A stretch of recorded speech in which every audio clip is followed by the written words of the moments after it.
Anyway, I think that I am going to go for Elementalist. Let's see what happens. Let me switch to tiles. Oh yeah, I'm already in tiles. Alright. In that case, we can begin playing the video game. And we're gonna be starting with a bit of spellcasting, so I can have a bit of mana. And here we go, hoping that I don't want to explore into a D1 Jackal band, because that's a very good way to die when you start a spellcaster in this game. Yeah, I'm just luring monsters into a position where I can multi-sub them, because at this early stages of the game, that is the correct thing to do. Okay.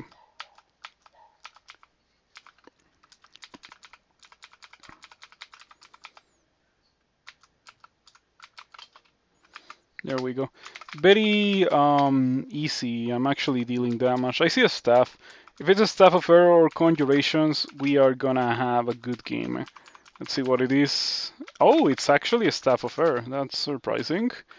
Not gonna complain about it. Now my shock deals 1 dice of 5. I'm sure that it was like 1 dice of 4 before that. So that's pretty good. Random ringmail and helmet. I will put these two on the wish list. The ringmail, if it's like decent, I will probably use it for a while.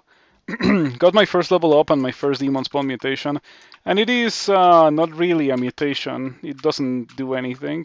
Having large cloven feet, it theoretically makes you like have an extra attack when you melee, but like I'm not gonna melee, so it doesn't do anything. I need a corridor. I need a corridor to deal with these guys.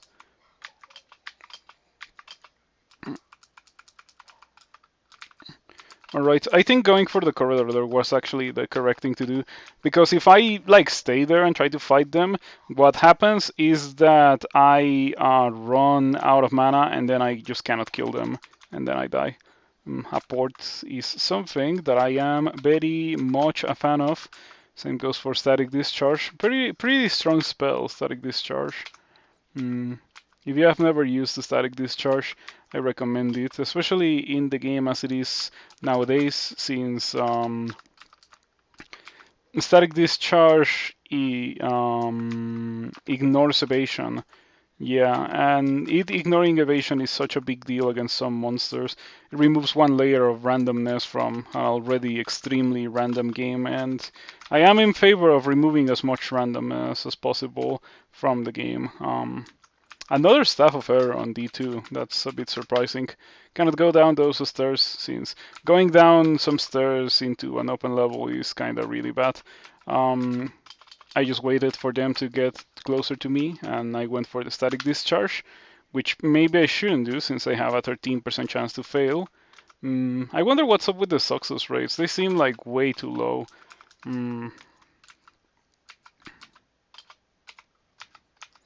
Okay, I don't want to have anything to do with the D2 either. Especially being only experience level 2. Like, I'm still waiting for my experience level 3 to be able to, have some respectable amount of HP to be able to fight another. Intelligence, we get 24 HP. Still not enough, in my opinion. I would rather be slightly more powerful in order to be able to deal with another, but it's just how it is. A single cast of Static Discharge killed those 3 monsters. Once again, I am trying my best to optimize in terms of my mana. Like, I want my mana to last me as much as it possibly can. Yeah, okay. I was thinking about how I wanted to deal with that, but I think the correct thing to do was just to Static Discharge that guy. And there we go. Other does get a bite on me, but it's fine. Yeah. Let me just remove this exclusion now. Unfortunately, I cannot dual wield Staves of Error, but that would be quite convenient. I wonder how much the spell power is getting enhanced by the staff. Let's take a look. I mean, it's insignificant, is how I would put it. But it's early game spells, so whatever. Later on, it will be a bit more noticeable. What is that, by the way? Is it an Arbalest? It's not an Arbalest, it's a Slink. Arbalests are the way to go if you find one early enough. They just make every character into a very, very powerful character. Given, of course, that you can wield it, because it would serve no purpose for a cat to find one of those. So far we have gotten some pretty respectable loot, though I'm looking forward to finding more better stuff. I would like to find maybe hmm,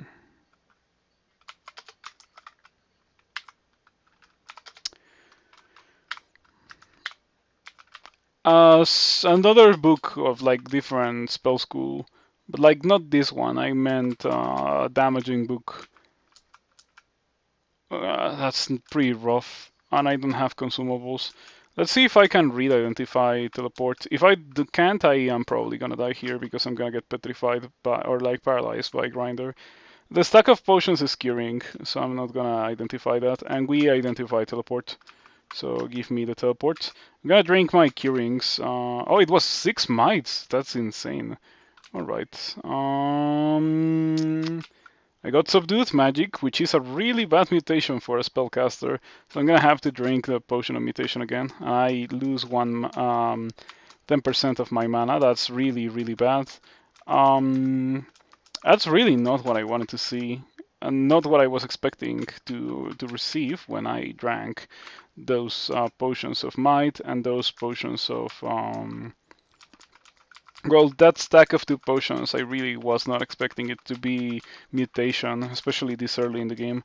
Mutation potions are not the most common potions, especially this early in the game. So that was a rather unpleasant surprise. Not as unpleasant as getting the second level of these. I would have rather received, some real Demonspawn mutations. The reason why you want to start a Demonspawn in the first place. Because people certainly don't start Demonspawn for their aptitudes or anything. Yeah, I hope that I can find another potion of mutation so I can get rid of the negative mana. I definitely don't want to have that one. Pretty good thing that I managed to fight Robin on a 1 versus 1. If Robin had started throwing goblins at me, things could have gotten pretty nasty. I probably should not be out exploring this level with Grinder on it. Yeah, that's the kind of thing that gets you killed. It's just as easy as you see Grinder, it's time to leave the level. It's like seeing Rupert or seeing BB or seeing Park Hit. You see those, you immediately leave the level as the easiest and safest way to deal with that kind of monster. We got Amulet of Regen early on, and I think that if I get Amulet of Regen early on, like the chances for my characters to survive increase quite drastically. So I am interested in seeing how that goes. Yeah, Reflection doesn't hold a candle against Regen. Regen is just way too good for species that have decent amounts of HP, which this one certainly does have a good amount of HP. So Orc Warrior with a Chainmail, and I have a 10% chance to miscast Swiftness. So worst case scenario, I can run away, and I probably should not even like try. I should probably just start running away now, because it's an Orc Warrior, and I am going to cast Swiftness. Maybe I should have waited until I was a bit closer to the stairs to cast Swiftness. It's a shame that I happened to stumble upon that Orc Warrior. Okay, this is fine. Worst case scenario, I can jump into one of these teleport traps. I think it's the safest thing to do right now. Oh, that's not good. Yep, that's pretty bad. I don't think I have the power to survive these. I might have to teleport again, but we shall see how it goes. Yeah, I will have to either teleport or just like hold my ground for a bit. It's not looking good. I killed the orc warrior. Your brain expands. Okay, 2 intelligence. Their level also makes you less likely to miscast spells. Alright, that sounds pretty good to me. In this tournament, I've already gone Behemoth, so that's like I don't like repeating gods and backgrounds and species in the tournament. That's not a tournament rule or anything. I just don't like doing it for myself. Um, and I have already gone Behemoth, so getting that mutation is nice. I hate the antennae. Yeah, that really sucks. However, the resistance to electricity is so valuable that I think that I'm just gonna leave it like that and like never touch potions of mutation again until I have to invariably get rid of some awful mutation that I get later in the game. Um, but yeah, I like having resistance to electricity. That's a pretty good thing to have in general. Mm, Hopefully I can preserve it until it actually matters to have that resistance, because it certainly doesn't matter right now. Okay, swiftness is at 4%. Um, Not looking terrible at all. Yeah, I should probably turn on conjurations just a teeny tiny bit for that static discharge. This background no longer gets lightning bolt. It used to get lightning bolt, but it doesn't get that anymore. All backgrounds lost their highest level spells, or like the most impactful spells. In Poison Magic's case, it was not actually the highest level spell. It was Ignite Poison, which was very powerful, to be completely fair.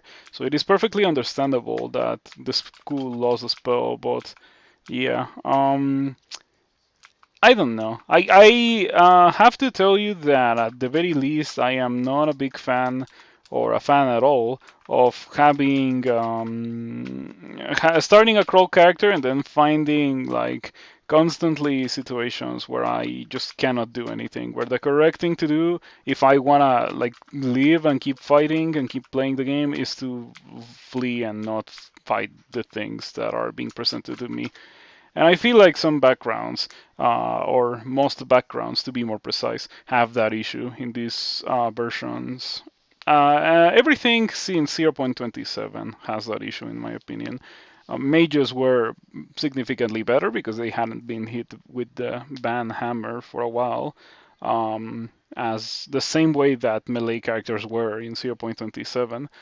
But it seems that the development team has finally gotten to mages. So yeah, it's pretty rough. Pretty rough indeed to be playing with some of these backgrounds. As Elementalist, just cannot deal with so many monsters.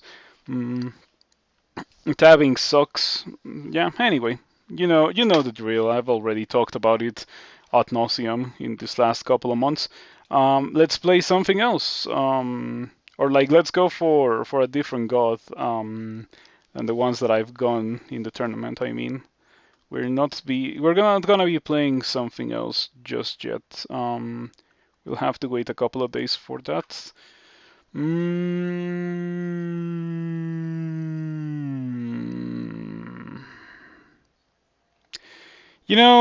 I very briefly considered Sif Muna, and then I was like, do I really want to be an atheist? And I said to myself that I didn't want to be an atheist.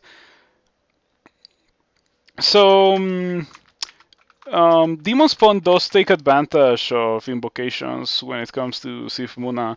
Since they have +3, they can go Sif Muna and just like use Divine Exegesis.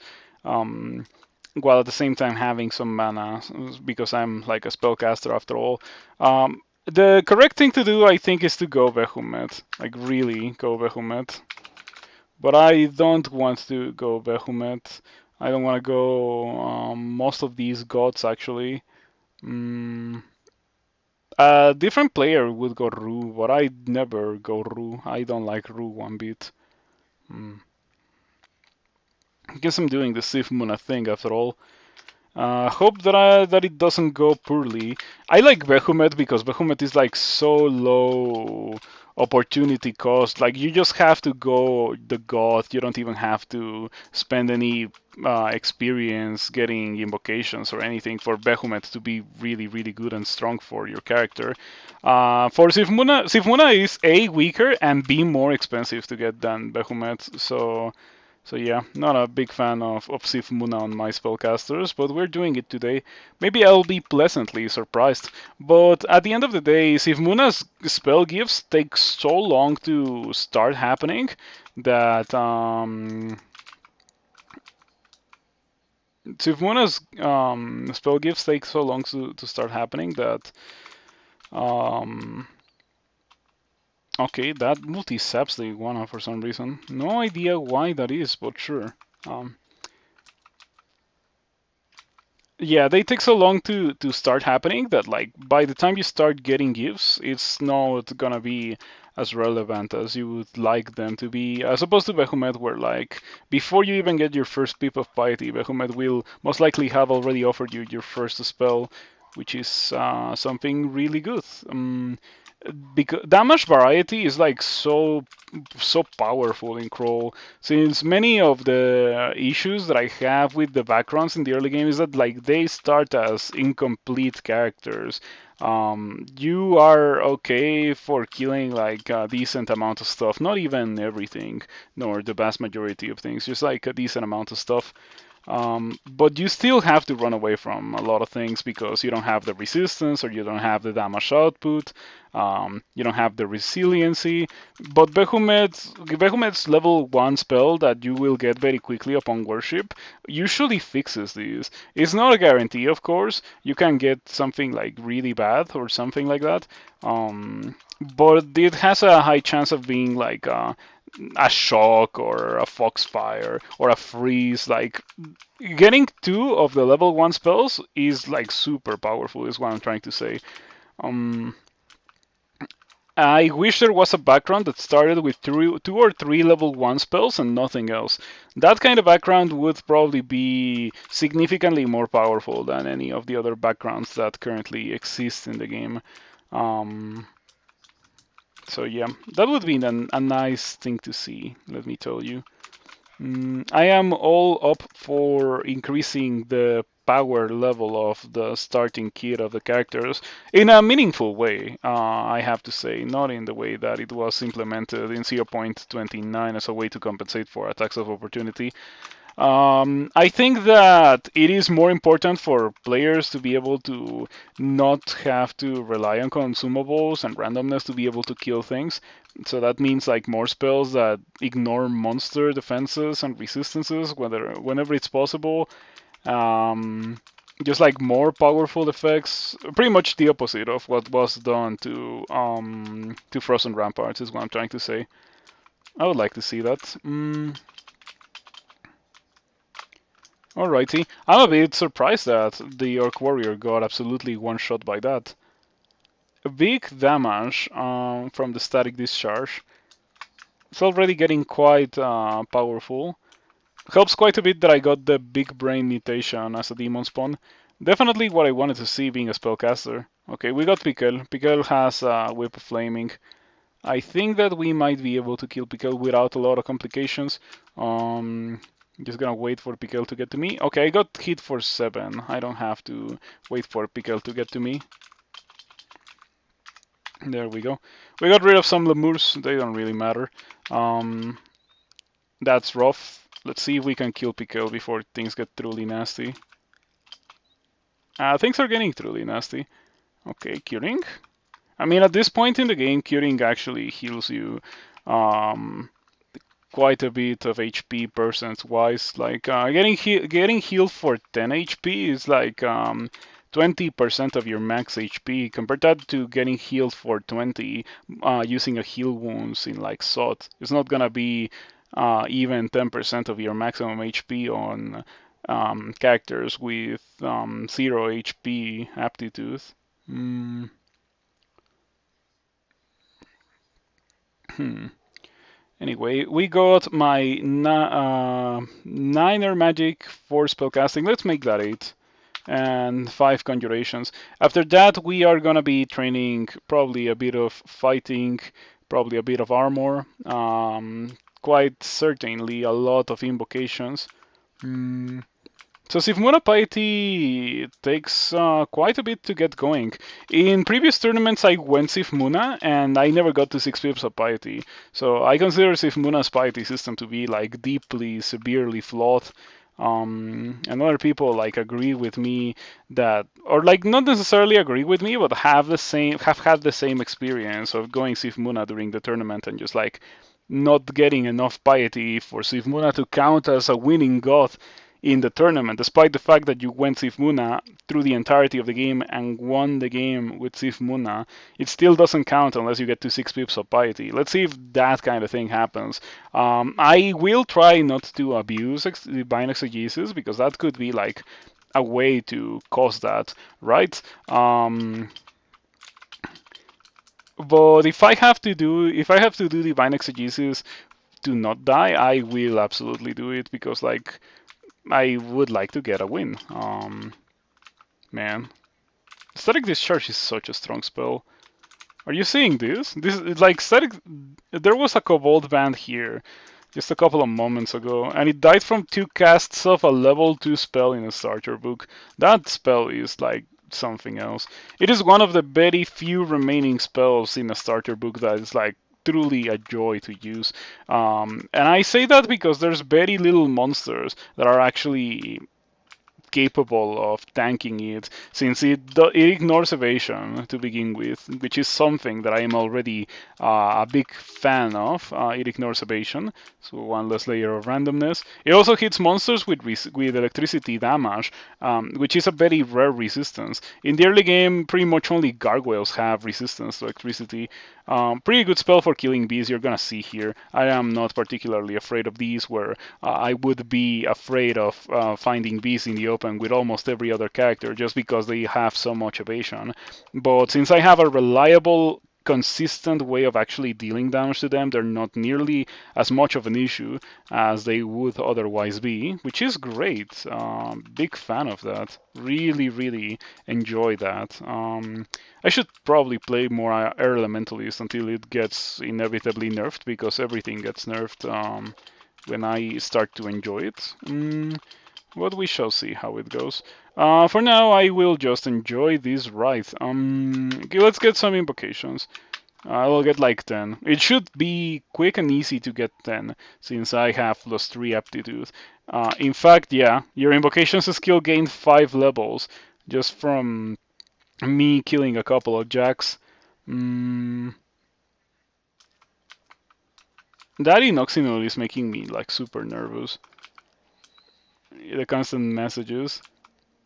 Oh, I was thinking about how I was gonna deal with that guy, but I have airstrike, so I can just airstrike. Your strike is really, really strong. This character has Amulet of Regen, but I would probably use Amulet of Mana Regen if I happen to find it, just so I can take advantage of the fact that I have Airstrike as part of my starting kit. Okay, Mr. Vampire. Normally I would be very afraid of you, but I have Staff of Fur, which is probably having something to do with the fact that I am enjoying this character so much. I will check about... Oh, look at that, I lost my boots. Did I? I picked up the boots and I may not have put them on, but anyway, getting my tier of that mutation by experience level 10 is kind of pretty lame. As I was saying, however, let's take a look at that. 63% power and static discharge. Let's unwield it. Now it's 46. The damage decrease is it's noticeable. Yeah, it's noticeable. The damage formula for Airstrike is so weird. It seems extremely inconsistent. Alright, we got Troll Letter, which I like quite a bit. I am a big fan of stacking regen, especially in the early game. It is a very effective thing to do, and it results as an upgrade on my character regardless, because I get more armor class, and not only do I get more armor class, but I also get more HP as a result of the regen. So yeah, pretty good stuff. I think that the resistance to electricity that the Staff of Earth has been, or air, has been conveying to me has been somewhat important. Not as much, of course, since after all I did get the resistance to electricity mutation earlier in the game. But even if I hadn't gotten that, since I got the Staff of Air, I would not be absolutely exploding due to the fact that I am casting Static Discharge. Since it does hurt you, Static Discharge, in case you were not aware, um, it sometimes can bounce to you. Yeah, and as you can see, it can also sometimes bounce to other monsters beyond your melee range, as long as they're next to monsters that you already attacked with it. 12 fighting is the next thing to do. Unlucky miscast of Static Discharge. 1% 1% chance to miscast, yep, and it happens. Randomness at play. Every time I play this, I cannot help but like see the obscene amount of randomness that the game has. It truly is insane. Every fight is just like almost defined by randomness. Not a big fan.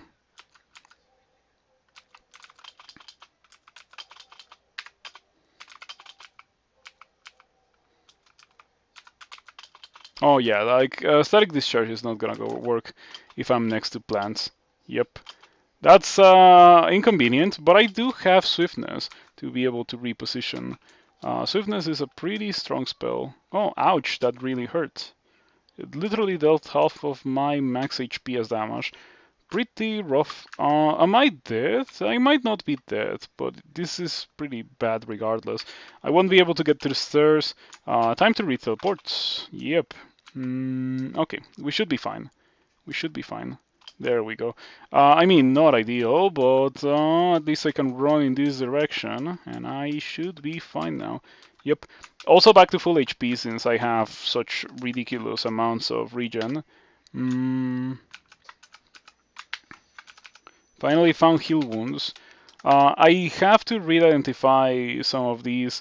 It is almost impossible that I get to the point where I can just go and read a scroll for identify on all of those scrolls. I don't think that's ever gonna happen. Oh, did I apport a rendered ring? It is a rendered ring. I thought that it was a normal ring, but it is a pleasant surprise to see that it is a rendered ring. That gives me 9 mana. That's pretty good. Yep, big fan of having 9 mana. I wonder if I'll get some form of acquirement with this character. From the scrolls that I am currently carrying, I mean. Chances are good that I would get acquirement, given that I survive with this character for long enough. It is not unheard of to finish a character with a scroll of acquirement. Those ones you actually do see in a 3-rune game. Potions of experience are significantly rarer, however. Anyway, pretty good bolt with a pretty good statue that gave me a pretty good ring. Let's go to the 11. There's a nice cave. It is actually an open level. That's really bad. Okay. Vulnerability. Fear. That's not bad at all. Let's walk in the opposite direction. This looks like it could be the entrance to the ice cave, and it certainly is. I wish I had cold resistance, however, I don't have any sources of it, nor have I seen any sources of it. I guess, as is usually the case, one could make the gamble for cold resistance in the ice cave. That didn't go poorly, but I think that my experience against those guys may not necessarily reflect what is coming for me if I do decide to go in here. I'll do it, and if I die in this ice cave, I don't think I'm going into ice caves anymore. Or if I die, or if I have to just like unreasonable amounts of consumables. And I'm not talking about what I'm doing right now. I just want to like know what I have or had. Um, no blinking. Unless that stack of 4 scrolls is blinking, but I find it unlikely. I don't know what it could really be. A static discharge cannot be used if allies are next to you because um, it can hurt them. So I'm not gonna do that. This scroll summoning is convenient, certainly helping me deal with some of these guys. I am glad to see that we didn't get a simulacrum ice cave. Those ones are among the worst things ever. Mm,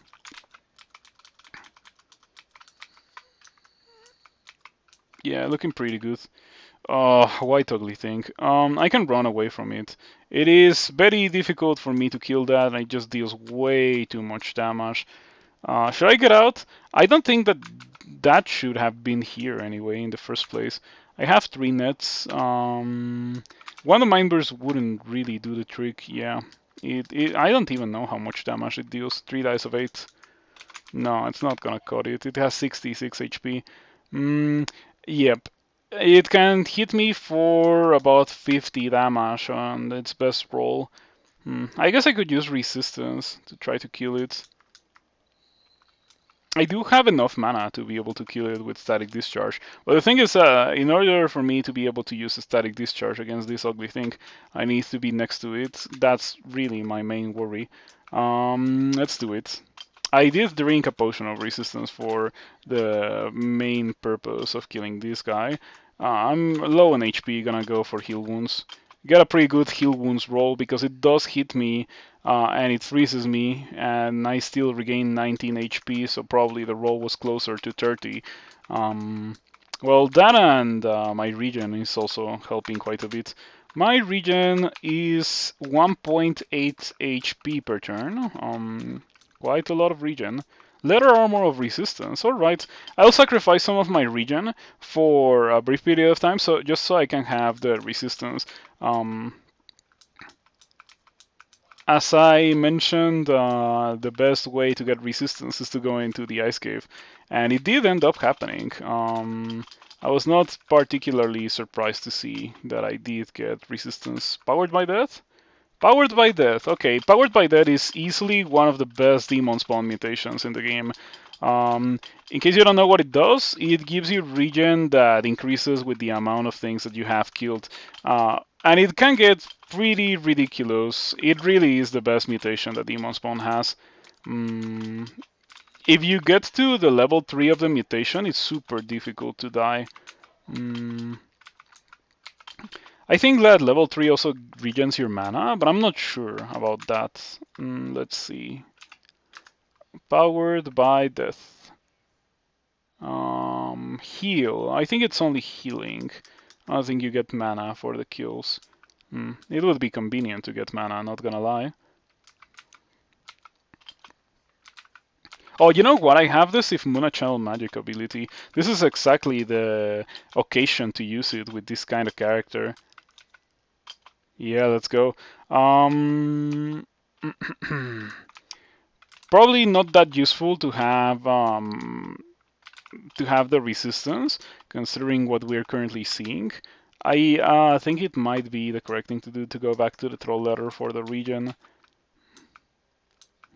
Lots of wolves and yaks. I don't like the current layouts of the ice caves. They're just like more difficult and monster spammy. I feel like the way that it was before was better. Like it felt well paced. Like there's this band of monsters that you have to fight against and beat, and then you get to rest, and then you have to fight another band of monsters. But now it's like, here you go, ugly thing at the very beginning of the ice cave, and then 3 bands of monsters at the same time. I don't know. I really do miss with the old days of crawls sometimes. I like the quality of life changes, but I don't like the other changes. Wow, Crystal Plate of Cold Resistance again. I am probably gonna abort that and run for my life, since running for my life away from this ice statue is not really that difficult. I I want to port the crystal plate because it's not really that difficult for me to, or like no, what I really meant with that is that I wanted to apport it because it is a trophy. Yeah, it's a rare thing to get, not because I will use it with this character. That's rough. Okay, we're retreating. Hmm. Perhaps it is convenient to have resistance for that guy. I would like to see if there's any more loot over there. Doesn't seem to be the case, so let's just walk past. The statue is placed in such a way like I can walk past it, but then I cannot retreat from whatever is waiting for me after this. And I anticipate that it's gonna be like something messed up. There's no other reason why the boat would be engineered like that. And yes, it is something messed up. Who would have guessed? It is a Frostheart in an ice cave. Absolutely ridiculous and unreasonable, in my opinion, especially when it just goes ahead and does that immediately. And there's two of them, too. I'm gonna re-teleport. I might die to this. Yep. But I knew what was coming, so it's my fault for not playing that better.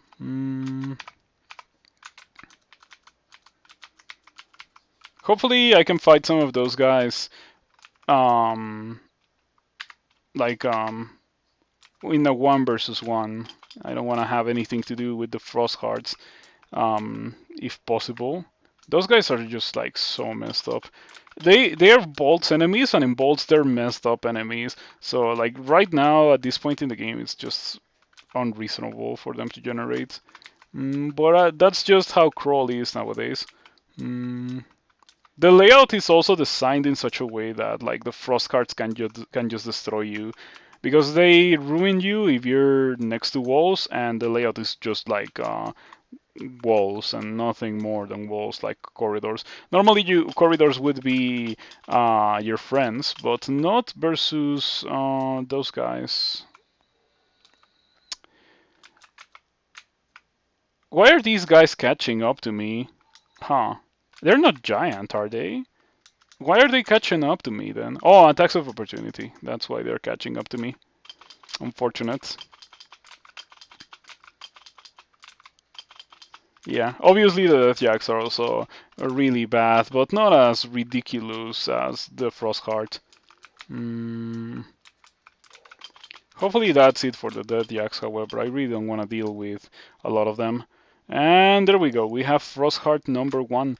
It would be easier to deal with that guy if I had anything, if it was a reasonable monster to encounter at this point in the game, but it's not.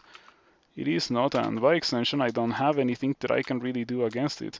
I guess I have 10 invocations, but like I have 2 pips of piety because if Muna piety gain is just like not fast enough. There's a position in the map where I can fight the Frostheart without getting Frosthearted, and it is this one. If I stand here and the Frostheart comes and fights me, I cannot get hit by the 3 dice of 19 creeping frost attack that it has. It is so absurd. I wish players got something like this, because this spell ignores evasion, and it just hits the walls. So anything that's close to the wall just like gets hurt. That spell would be so ridiculously powerful on a player's hands. It is understandable why players don't have access to it. Monsters are just like more powerful than players. If monsters did the optimal thing every time, monsters would just win the game. A player with the kit of some monsters would be able to easily win the game. The game is balanced around the monsters not doing the optimal thing every time. But when they do, and you get Crystal Spear 3 times in a row, and you die from full HP, that's pretty sad.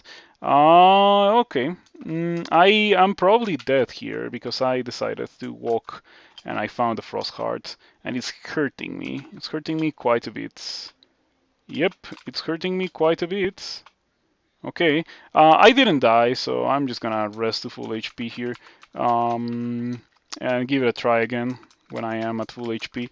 There's no sense in running past the ice cave or the ice statue trying to find the frost heart just because I left it very hurt. Yeah, this ending with the wolves and the polar bears and stuff used to be really, really easy. It was the easiest one. But now with the mm, should I read another teleport? I'm gonna drink resistance. It's already been very costly in my opinion. Okay, I think we should be done. I think that's it. I would be insulted if there was any more than that after seeing two frost hearts and a couple of dead yaks. Um, I kind of lost the train of thought of what I was saying. Sorry for that. I apologize. Also, Kubus armor and refrigeration. Is refrigeration like as much of a game winner as it used to be? No idea. Anyway, I have something that I can go for at least. Maybe I should go for it. Okay, I'll pick these up. The loot that we got was not that great compared to the consumables that I ended up spending. So whatever. There was a section of this that I didn't do. Let's go back. Let's go back and see if there is some loot in there that I missed. It's nice that I can just like walk past the ice statue without really having to deal with it. Of course, you do have to pay the price for doing that if you get into a nasty situation with the frost hearts. Because you run into the risk of the ice statue noticing you and like summoning ice beasts to block the path out, or shooting a cloud of a freezing cloud at you, and that can hurt quite a bit. So I'm not so afraid of this Death Yak because I was able to kill two of them rather easily earlier, and this one was also pretty easy to kill. It's going well, not gonna lie, going quite well. Let's get some armor. I think I'm gonna get like 10 armor. You may be wondering why do I want to get armor right now? I have this Randard ringmail that as soon as I get out, I am gonna go back and try. It might be good, but regardless, I will get armor eventually, so might as well start training for it right now. I got 40 gold. Is that it? 40 gold? Maybe. It's kind of looking like it. Oh, look at that! I got mana regen. Is that part of? That's sweet. Jeez, that's really good. 0.46 mana per turn. It's like having mana regen equipped. That's nice. It must be part of the huge brain mutation set. Yeah. I think that there's some mutation sets that are like inspired by Panlords, and this one is probably inspired by Lomlobon, the intelligence and the mana region. But anyway, let's get out of here. I would say that it was worth it to go here. I wish I hadn't had to spend so many consumables, but at the very least I should be grateful that I had the consumables to be able to do it in the first place, otherwise I would have died. As it so frequently happens when I go in there in these versions. Brand weapon. Do I care? Oh, I thought that it was a great sword. It's a great mace. Wow, it went vampiric. Okay, I'm not gonna use that anyway. But if I really wanted to use it, that would be a great weapon. Let's go find this ringmail. I can probably kill this giant now. Yeah, this Cyclops. Wait for it to open the door, run towards it, and then static discharge until it dies. I can probably take off the leather armor of resistance, replace it for the troll leather. Oh, the troll leather is on the floor. Well, I'm gonna carry the leather armor of resistance, but I'm gonna use the troll leather so I have regen.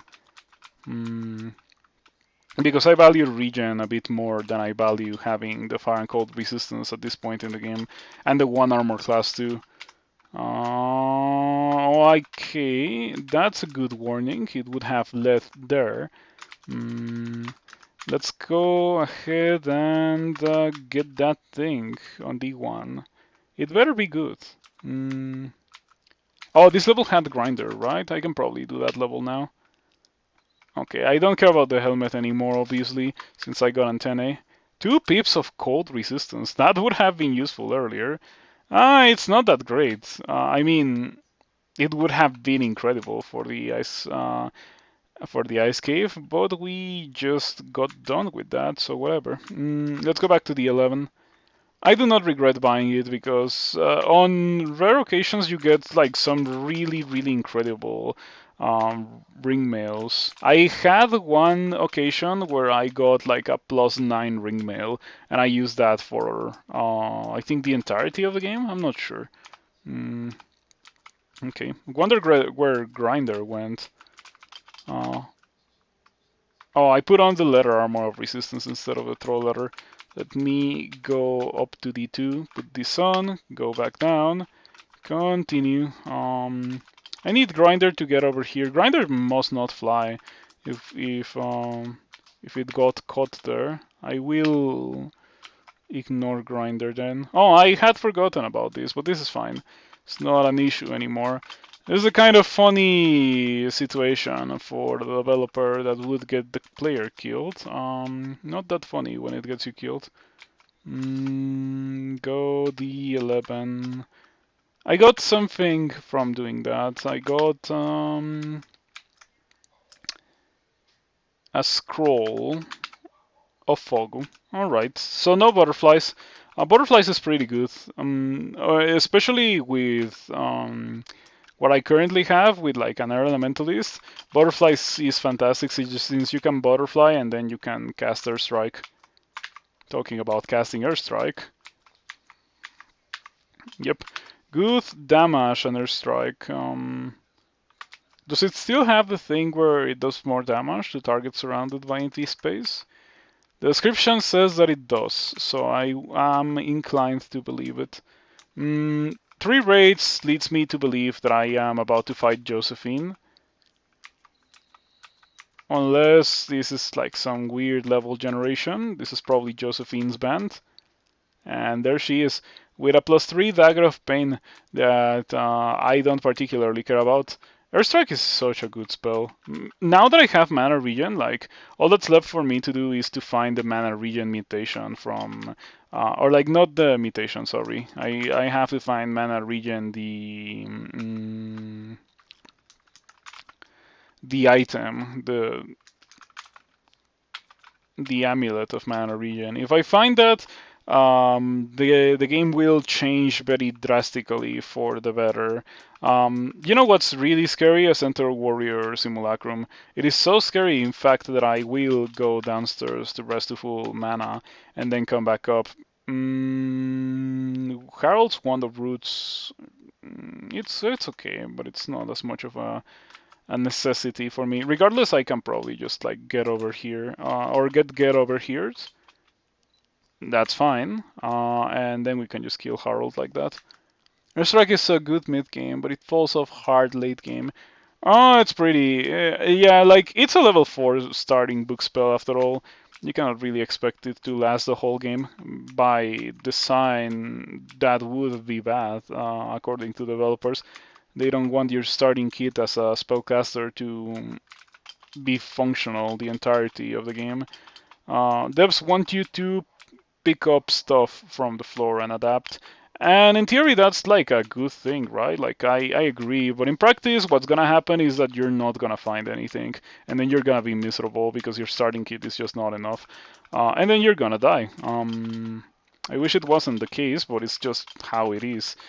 Good concept, terrible execution, in my opinion. There are level 4 spells that are more useful late game, like Toxic Radiance, right?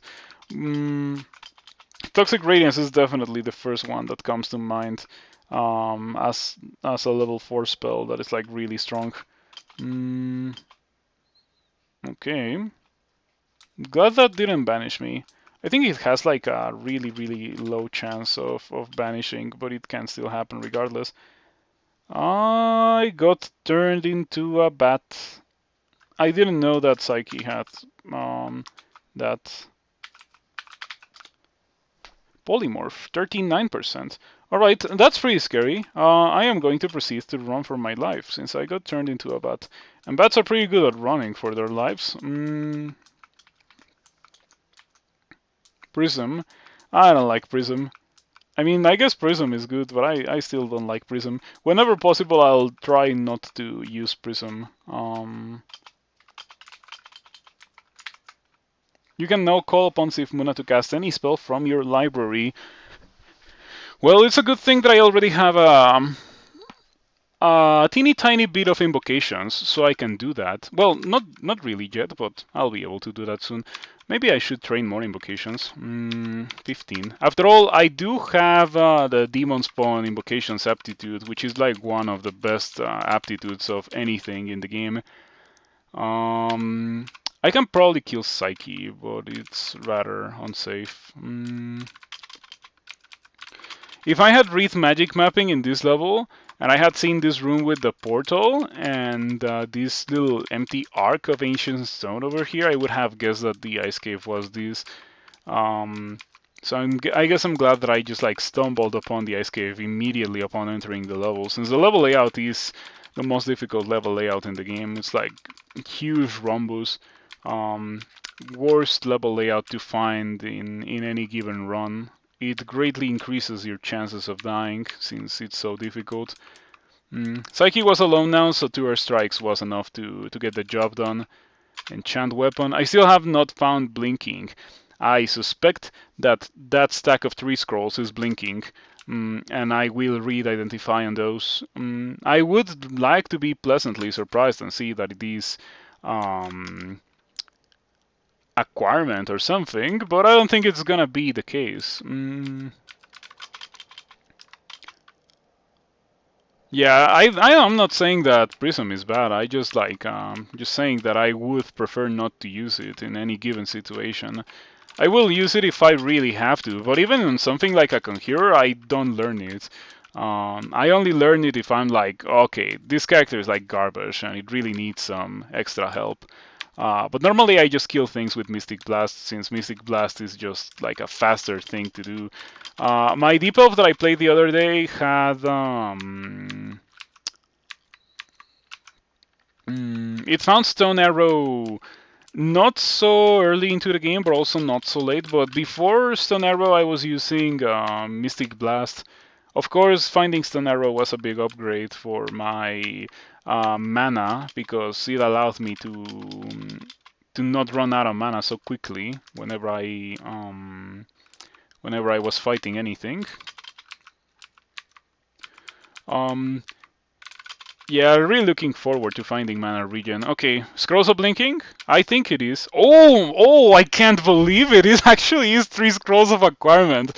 Okay, so think about this for a second. It's Layer 1, and I have found 3 Scrolls of Acquirement, but 0 Scrolls of Blinking. Why is that even a thing that can happen? It should be the other way around. Nothing here is that good. I'm gonna get the money. I need to get things so I can see like the 3 scrolls of acquirement. The hat is incredible. I'm getting the hat. That will probably stay with me for the rest of the game. Let's see the final one. Oh, those globes are good. Those are some pretty seriously good globes that I am going to get, pretty obviously. Would I take Airstrike over Prism? Yes. Airstrike is much easier to target. You know, less button presses. Even if you have to advance the game clock a bit just to like position monsters in such a way that X or Y monster takes the most amount of damage possible from Airstrike, it's still preferable to me compared to Prism. So yeah, obviously we're getting the globes.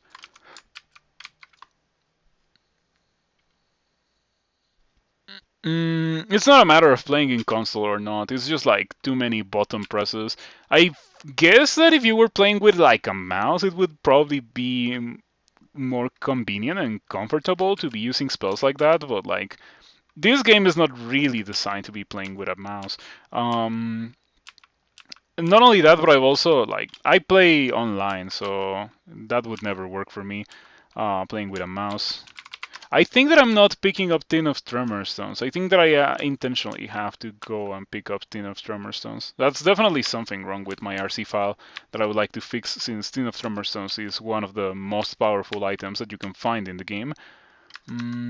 You play with mouse and a keyboard? That's really, really strange to me. Like, I play Rift Wizard with mouse and keyboard, but that's just because Rift Wizard feels like it is designed like that. I tried playing with only keyboard Rift Wizard, but like the amount of targeting and the way that the targeting is done in Rift Wizard doesn't really work for only keyboard. Like it's literally the same issue that I have with Crawl spells that can be targeted in such a way. My ideal spells are spells that I can put on the quiver and like I can just like, for example, what I'm doing with Airstrike right now, just like running around and pressing the button and actually having it work and not be like suboptimal because I'm using it from the quiver. And you cannot really do that with Prism. Even if you have Prism on the quiver, you still need to press a couple extra keys whenever you're casting it.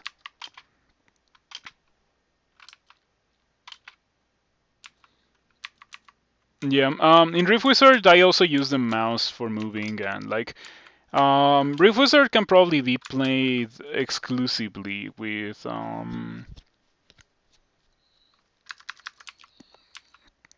mm, exclusively with the mouse. Um, I don't think I use the keyboard that often in that game. I mean, other than for like learning new spells and that kind of thing, I guess. But I still use a mouse. What I'm trying to say is that like Crawl's original iteration didn't have anything to do with a mouse. The mouse support was just like added later on top of the game. And by extension, I don't think that it is like as how to put it, like as comfortable to use as a keyboard, but it might also be like, the fact that I have literally a decade's worth of experience playing this only using a keyboard.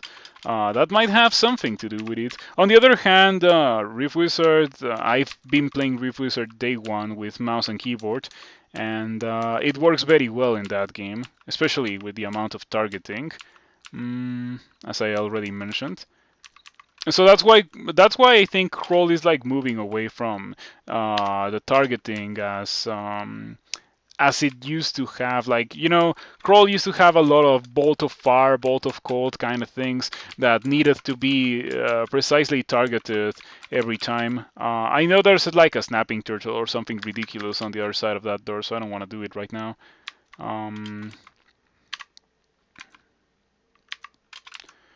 So, it was not a snapping turtle, it was a Merfolk Okay, that's easy to kill. I will train more air magic, 12, and spellcasting, 12. Yeah, we can train the two of them at the same time. Doesn't really matter that much.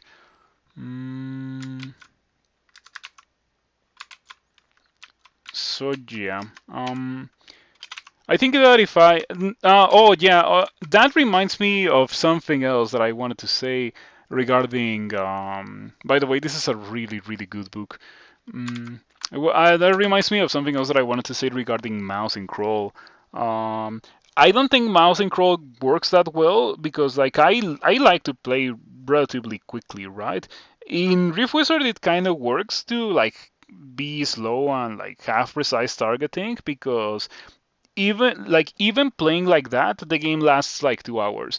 In Crawl, my fast runs last 3 hours, and that's like my really really fast runs with like very little targeting and that kind of thing. It's actually really hard for me to get a run that lasts 3 hours, and my slow Rift Wizard runs are 2 hours. And that is with mouse and keyboard. Now imagine me playing Crawl with mouse and keyboard. It would take me forever to finish a run, and yeah, I don't like having it take that long, Okay, time for swiftness because I have that. Swiftness is a really strong spell. Very good at countering attacks of opportunity.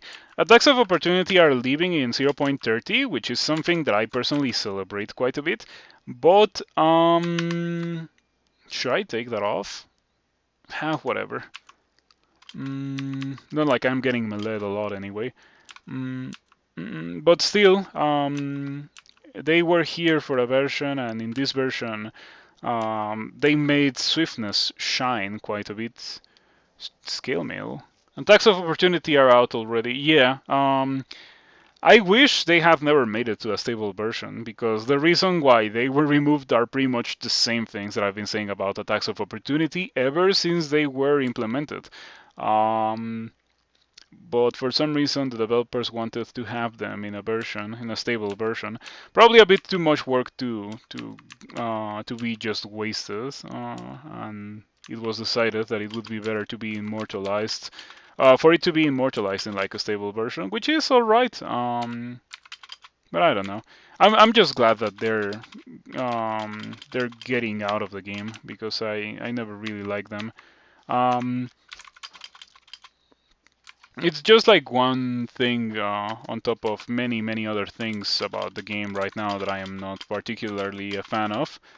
Mm, Pretty much most things in 0.27 are the things that I'm not a fan of. What is this? Potion of 3. And I'm not carrying any. I might want to pick one up. I wish I can get to the stairs. It's not looking like I will be able to. Okay, I have enough like yeah time to get a teleport. Any news about the next version of Trunk? Other than that, that's the only thing I've heard of.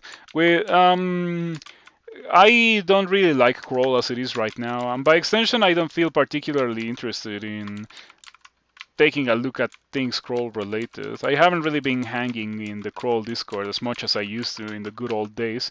So that's why I haven't really heard a lot about Crawl. That's pretty much the only thing I've heard of. Attacks of opportunity are getting out. Also, I heard something about 0.30 potentially being the version of melee. So, like, probably big melee buffs for the player, ideally for the player. Wouldn't be surprised if it was big melee buffs for monsters. But who knows? Who knows? That's all that I have heard of.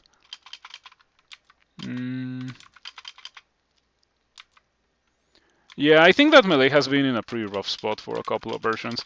Ever since monster weapon attack delay changes in 0.27, melee has been rough. And attack of opportunity changes just made things worse. It further punished melee players for being melee players. You know, the nature of Crawl is that sometimes fights are not gonna go in your favor, right? But attacks of opportunity made it so that you were in a very bad position if you happen to just get unlucky and like have a fight not go in your favor. Pretty much forcing you to use a consumable, which is not bad, except for the fact that due to monster weapon attack melee attack them. What was it? Monster weapon attack speed changes. Yeah, monster weapon attack speed changes. Because of that existing, the chances of fights going bad were like shot through the roof.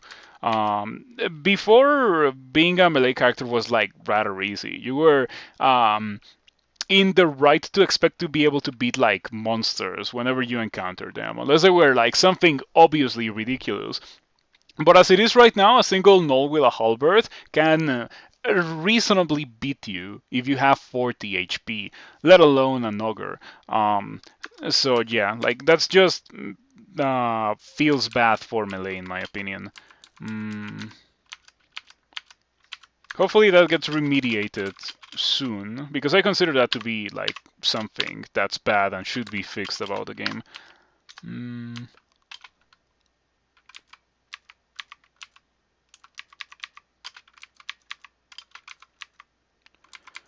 Okay, this is not looking bad at all. I like having Earthstrike as a tool to beat monsters with. Does a pretty good job at that. Also, like having the mana regen mutation is really sweet. What I don't like, however, is the fact that my damage is shared between my HP and mana, because that can lead to me running out of mana. It's Guardian Spirit. It is Guardian Spirit, like straight up Guardian Spirit mutation. This is the kind of thing that I would not have on a spellcaster. Definitely not. I would rather go to 20 HP but have full mana, because with that full mana I can just like Firestorm twice and be out of danger. But I am forced to have Guardian Spirit. It's probably one of the very few Demonspawn mutations that can be like really, really bad. Also, for some random reason, I lost Piety with Sif Muna. I am now at 4 pips of Piety. Mid combat. I wish Sif Muna Piety game wasn't so like absurdly low. It really is like one of the hardest bosses, or one of the hardest gods to hit 6 pips of Piety with.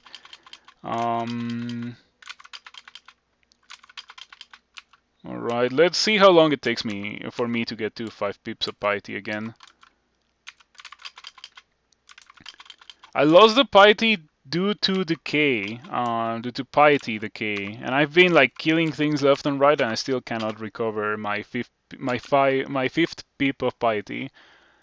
You have an absolutely massive brain. Alright, the game says that I have a very, very big brain. Less likely to miscast a spell, so I got Wizardry. So I can probably wear some really heavy armor now, because of the Wizardry. I'm training Air Magic because I wanted to have more power and, yeah, more power, more damage on Air Strike. And it seems to be working quite well.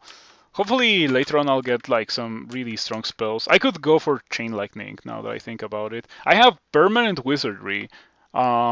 My mutation set kind of made it so that I'm pretty much worshipping Behemoth instead of worshipping Sif Muna. Well, worshipping both at the same time, I suppose. I don't really get the spells, but I get the spell enhancement, and I don't really get the range, but the range is like the least important thing. Anyway, I might go for Chain Lightning, since I already have access to it.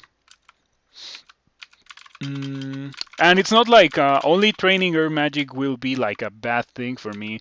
Normally I would shy away from level 9 dual school spell, because it is very, very expensive to get. It is literally the most expensive spell in the game, any level 9 dual school spell. But I think I can probably get away with just training Air Magic and Conjurations. Since Air Strike is doing that well. And I also have Wizardry, and yeah, Wizardry. I would say like Spell Enhancement from Behemoth, but I don't have that. So only Wizardry.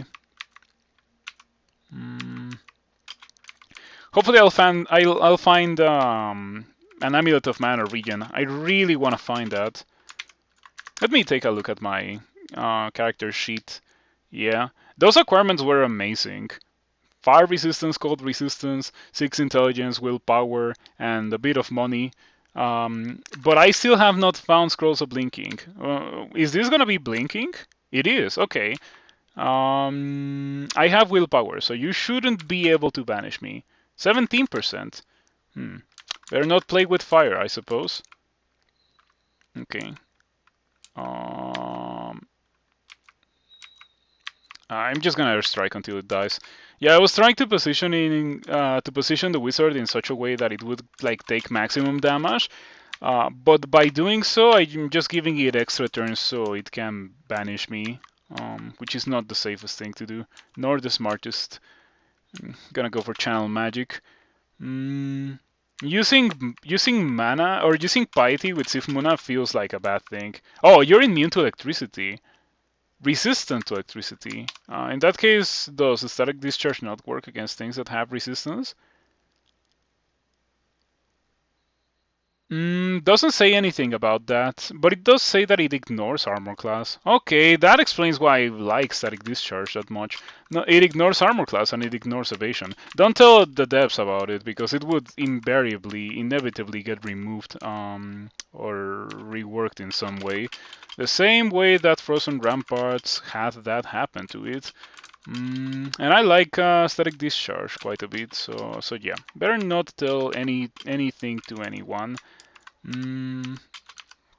Last time I provided feedback on something like that, it got removed from the game, so yeah.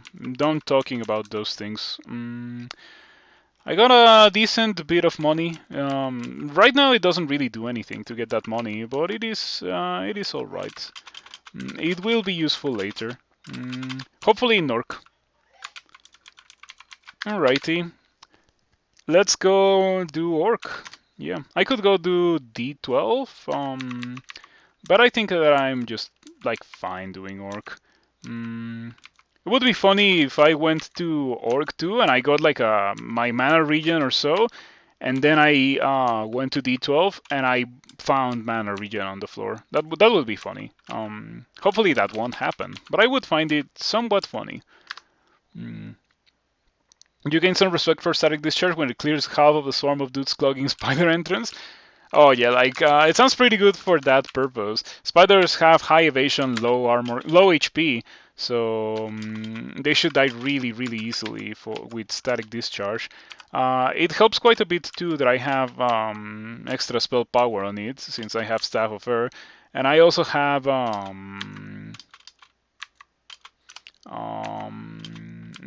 resistance to electricity, so it's not dealing that much self-damage. Definitely gonna go for the Chain Lightning plan. I have decided it. Air Magic goes to 24.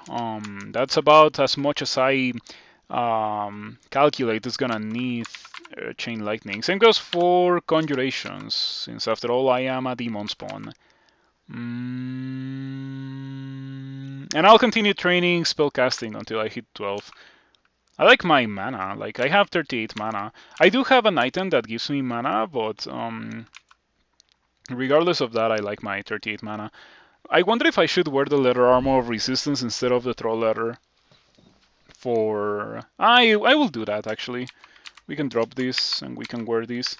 And we can probably drop the troll leather too. Yeah. So I have very good fire and cold resistance, so those orc sorcerers don't get fancy on me. My resistances already allow me to go do elf, apart from the willpower, that is. If I happen to find a good source of willpower that is not like a robo willpower, I will most likely go do elf before doing a lure branch. I just need 1 or 2 items to be able to do it.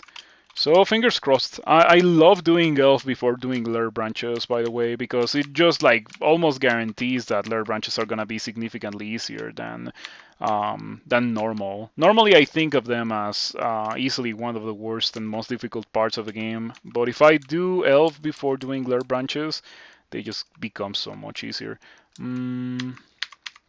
Okay, you know what? Static Discharge ignores armor class. That was...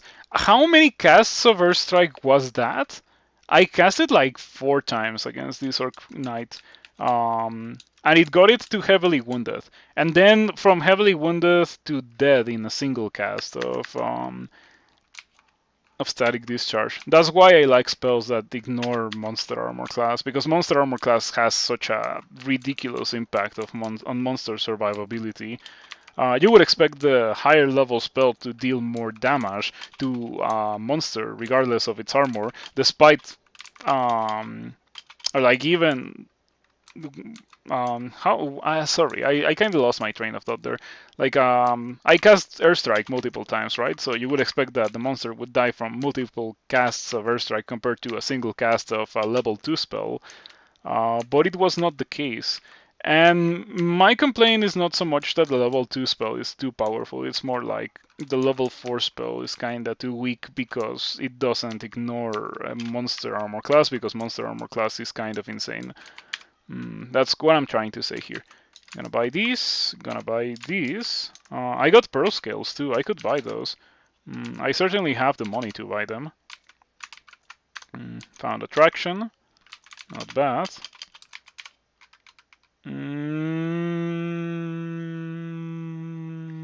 I guess we can buy these. Scrolls of Fogu. Let's continue.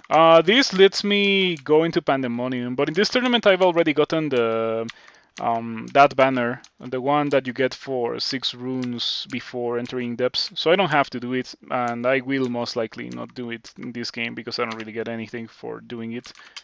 I've done that banner pretty much every tournament, and none of the times that I've gotten that banner have I gone into Tomb. Yeah, I always wait until I get this bolt in order to get that banner. I dread the day where I have to do Tomb in order to get that banner because I don't like doing Tomb. Um, with the way that Hells are in the current version of the game, I don't think that Tomb is worse than Hells, but it is still pretty bad. Um, 3 rune builds don't really get to do Hell just like that. A strike is sold as reliable smite targeted damage, or not Hell. Sorry, I meant Tomb. Yeah, 3 rune runs don't really just get to do Tomb like that. You need to specialize for Tomb.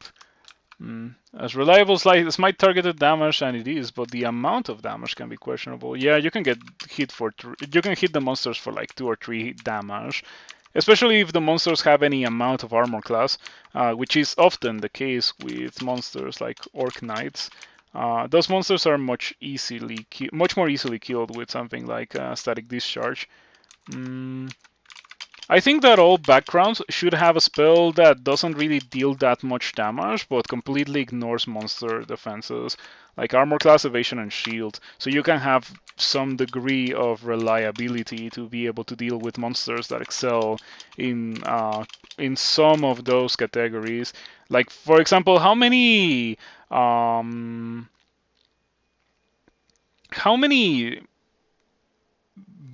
magic backgrounds, how many mage backgrounds have issues where they just find the monster in the early game that they have absolutely nothing that they can do against? Um, Ice Elementalist like has so many. Venom Mage has also quite a bit. Um, and yeah, a lot of them have issues killing some certain monsters, specifically gargoyles, just because gargoyles have a lot of resistances and a lot of armor class and a lot of damage as well. Uh, but if you had a spell that ignored armor class, like that would no longer be as much of an issue. Like killing gargoyles wouldn't be that hard. And it used to be easy to kill gargoyles with ramparts, but not anymore. Not since this version, because I decided to mention that I like ramparts. Mm, so we got Toxic Radiance, Ignite Poison, Noxious Bog, Poisonous Vapors. We have all the kits to go Poison, so I am going Poison. There's no reason not to go Poison if the game is just like handing me Poison on a plate.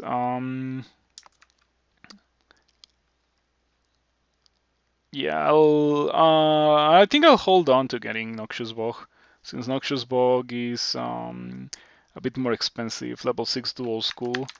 Mm, but I can just turn on Poison Magic, train it to 10 or so. Also get a bit of transmutations, 5, and get a bit of translocations, 5 for a port, 7 Fire Magic. Let's train all of those. I can turn off Air Magic for a bit, just to train those to get them going. I can already like cast them quite well, but with pretty squalid spell power. By the way, now that I have the kit, the poison kit, I can just switch my quiver spell to being poisonous vapors. Mm, Poisonous vapors is such a strong spell. Coupled with ignite poison is a jewel. Straight necromancer moment.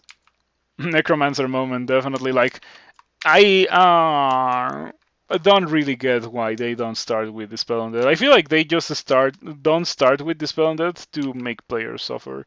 Um, so the players have to run away from every undead that they ever see, and I think that's pretty lame. I think that's just tiresome and boring. I wish they didn't. I wish they started with Dispel Undead so that they actually stood a chance against undeads.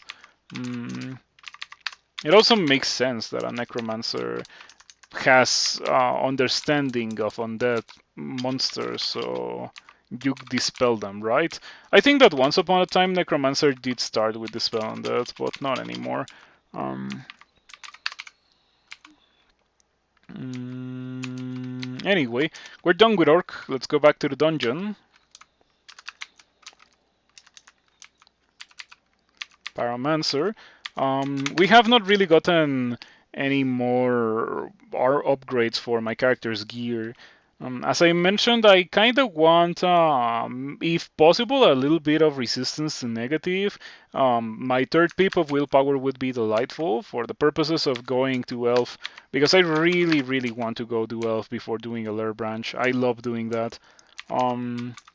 We got a strength -5 plate armor. Intelligence +8, but strength -5. It is pretty much unusable. Also, I hadn't noticed, but I have 40 intelligence. That's pretty great. Let's see what we got here. Torment. There's no point in identifying scrolls with scroll of identify anymore, since I already found blinking.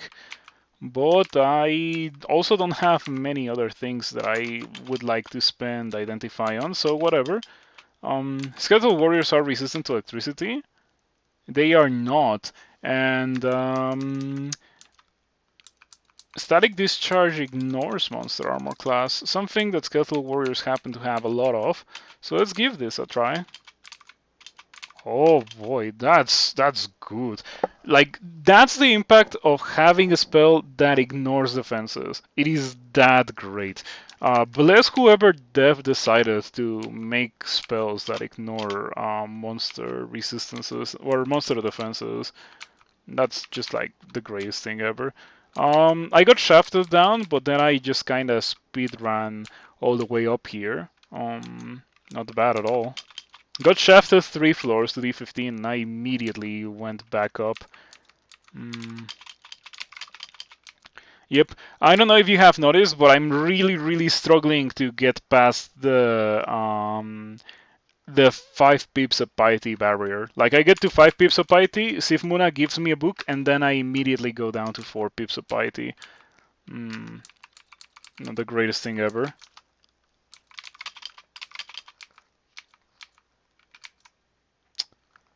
You know what? I just have like a corner right here. Might as well take advantage of it because I can.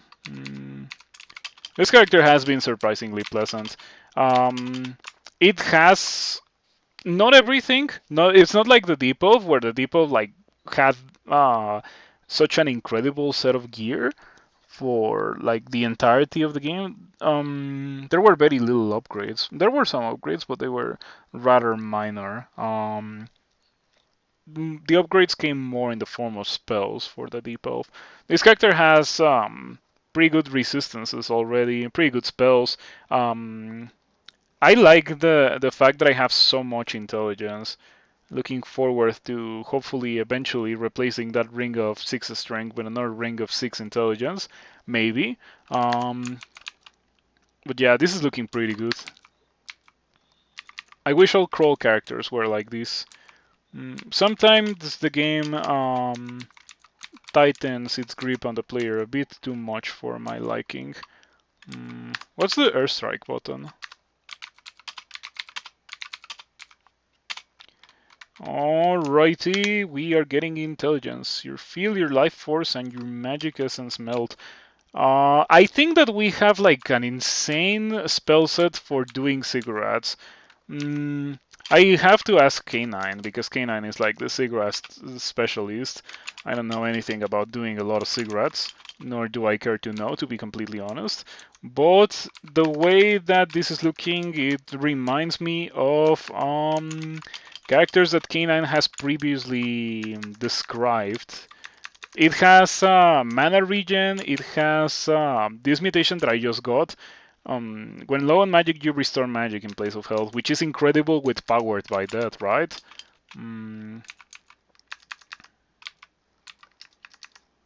Looking pretty good.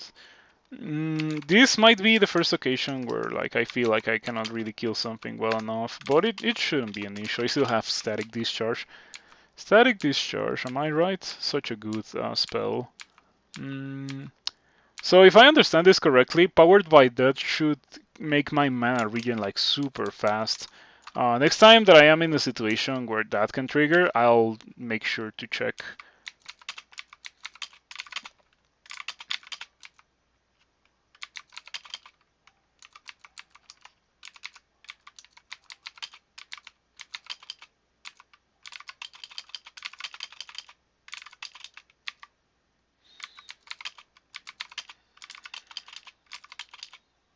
Okay, this is exactly that situation.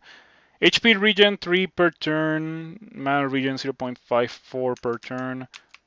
I don't think that I'm regening a lot of mana, huh? I don't know exactly how that mutation works then. Like, you regain 2 mana just by resting once. You can see my HP and my mana going up at the same time.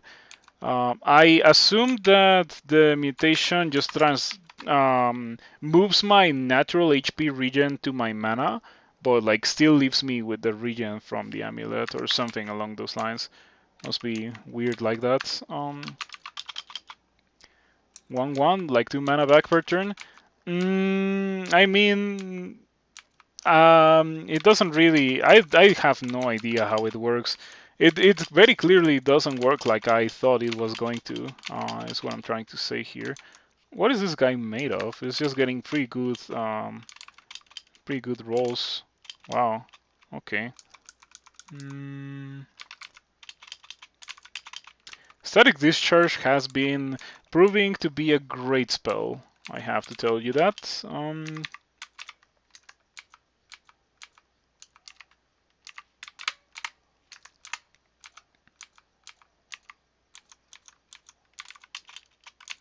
Feels weird to run towards an Hydra being a spellcaster, but I just like Static Discharge did to that, and it worked. D15. Um, this character didn't really have any issues killing things in Lair. Even things like Death Yaks, I didn't struggle nearly as much as I thought I was going to, or as I would have with other kinds of spellcaster characters, which is very high praise. Maybe this is a version of the Elementalist, not necessarily due to buffs to Elementalist, but more like everything else is just so nerfed to the ground, and the only good thing remaining is Elementalist, which is not necessarily true too. There's this thing, Conjurer. Conjurer is also pretty decent since Mystic Blast is such a great spell, and I guess there's also Prism. As you all know, I don't like Prism that much, but it is certainly usable for the purposes of killing things. It deals quite a lot of damage at the cost of like having to wait a couple of turns for it to actually explode. It requires a lot of planning and a lot of targeting that Crawl is not well suited for. That's my issue with that spell.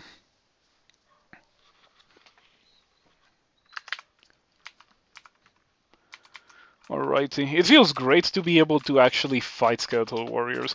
I've had characters, like strong characters, that get past Lure and everything, and have to still run away from Skeletal Warriors by D15. And it never feels good. It feels like something that just shouldn't be the case. But Elementalist doesn't have that issue. If you have never played an Elementalist, definitely the time to do so is this version. This version I will do the background tier list. As I've mentioned in the past, my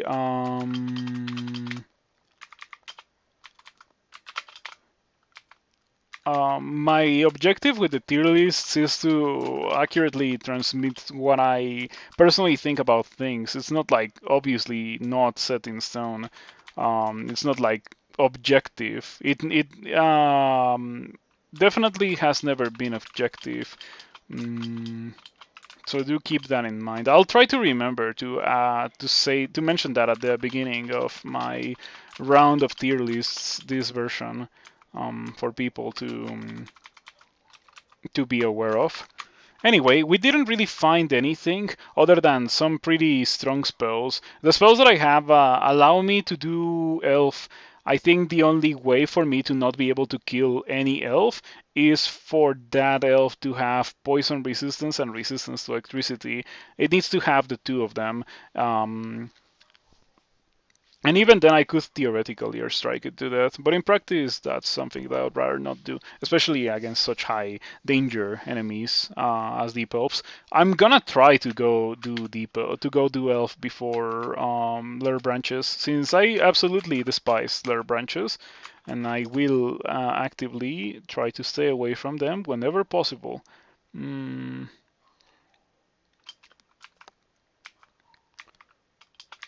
okay. Yeah, looking pretty good. A single cast of Poisonous Vapors is getting me to extreme poison on these guys. You have a 21% chance to banish me. A good thing to keep in mind. Sorcerers are still very, very spooky and scary, despite the fact that I also kinda just explode them, just like I do with everything else here. Yep. My good resistances are what's really allowing me to do this. Um, well, not really only my good resistances, it's also the fact that I have good damage output against these guys. Without the poison, I don't think I would be doing this. The poison is just such a fundamental part of this. Scroll of Butterflies would be amazing if I had access to it, but unfortunately it just didn't generate this game. We got the much more inferior for this specific situation, a Scroll of Fogu. Mm. What's a plan for dancing weapons? You present a pretty good question, Gil Guy. My plan for dancing weapons is to cast Swiftness and run for my life. I could also learn Mystic Blast. Yeah, I opened this to search for Mystic Blast when you asked that, and it seems that it is right here. You don't see it in Taos because I have the font. Like the font is so big in Taos that sometimes it doesn't show everything that I have access to, but you can see it in console. It is right here, Mystic Blast. So I am going to be learning that, obviously, when I'm not in combat, and I will be using that for dancing weapons. Hmm. Mystic Blast is pretty good for dancing weapons. Demonologist, kind of spooky. What's your chance to vanish me? 19. So yeah, these guys have like actually a pretty high chance of banishment. Um, it's pretty bad. If I was to get banished, I think that there's a non-zero chance that I would die. Mm. I wish I had Powered by Death too. I think I only have one. Yeah, I only have level 1. This is about the time where I would love to have level 2. Also, I have just realized that it might be difficult to kill this. I think it is immune to airstrike, given that it is an elementalist. Or an elemental. Yeah. Mm, it works? That doesn't make any sense. Like, I think that elementals should really, really be immune to airstrike. I mean, in this situation, it might be in my favor that they are not immune to airstrike, but it feels ridiculous.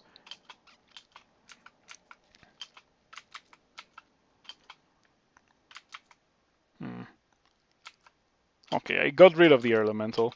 That looked kind of spooky for a second. I really need to get Mystic Blast. Mystic Blast is gonna be a big deal for me. Yeah, resistant to electricity. Alright, that's not good. Swiftness time, because I do have swiftness after all. This guy is as fast as I am. Well, swift. It's not the greatest thing ever. Earth elementals are immune to stone arrow. I wish I had that. Now that you mention it, but yeah, it took me a while, but I understand why you said it because air getting hit by air and earth getting hit by earth. Um, I don't know. It just doesn't make sense to hit an elemental with air and have it take damage. Mm, yeah, this is the time where I really really need to have Mystic Blast. Oh, it is as fast as I am, I think. This War Axe of Flaming, so I need to re-teleport, find a good place to finally pick up Mystic Blast before I encounter any more enemies. That was a crucial part of my character's build that I didn't have in order to just come here. Yeah, a way to get rid of the dancing weapons is crucial, very, very important. Unfortunately, we get to experience level 16 and there's no mutation on level up. So we're gonna have to wait just a bit more to find a better mutation. Mm, Sentient air with physical force at all makes sense. Yeah, why is that even a thing that can happen?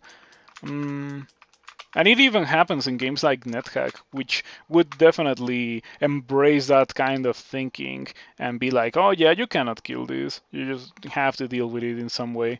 I think that I'm gonna get Irradiate. Yeah, I think that I have to get Irradiate. I tried to use Mystic Blast against those guys and it took forever for them to die.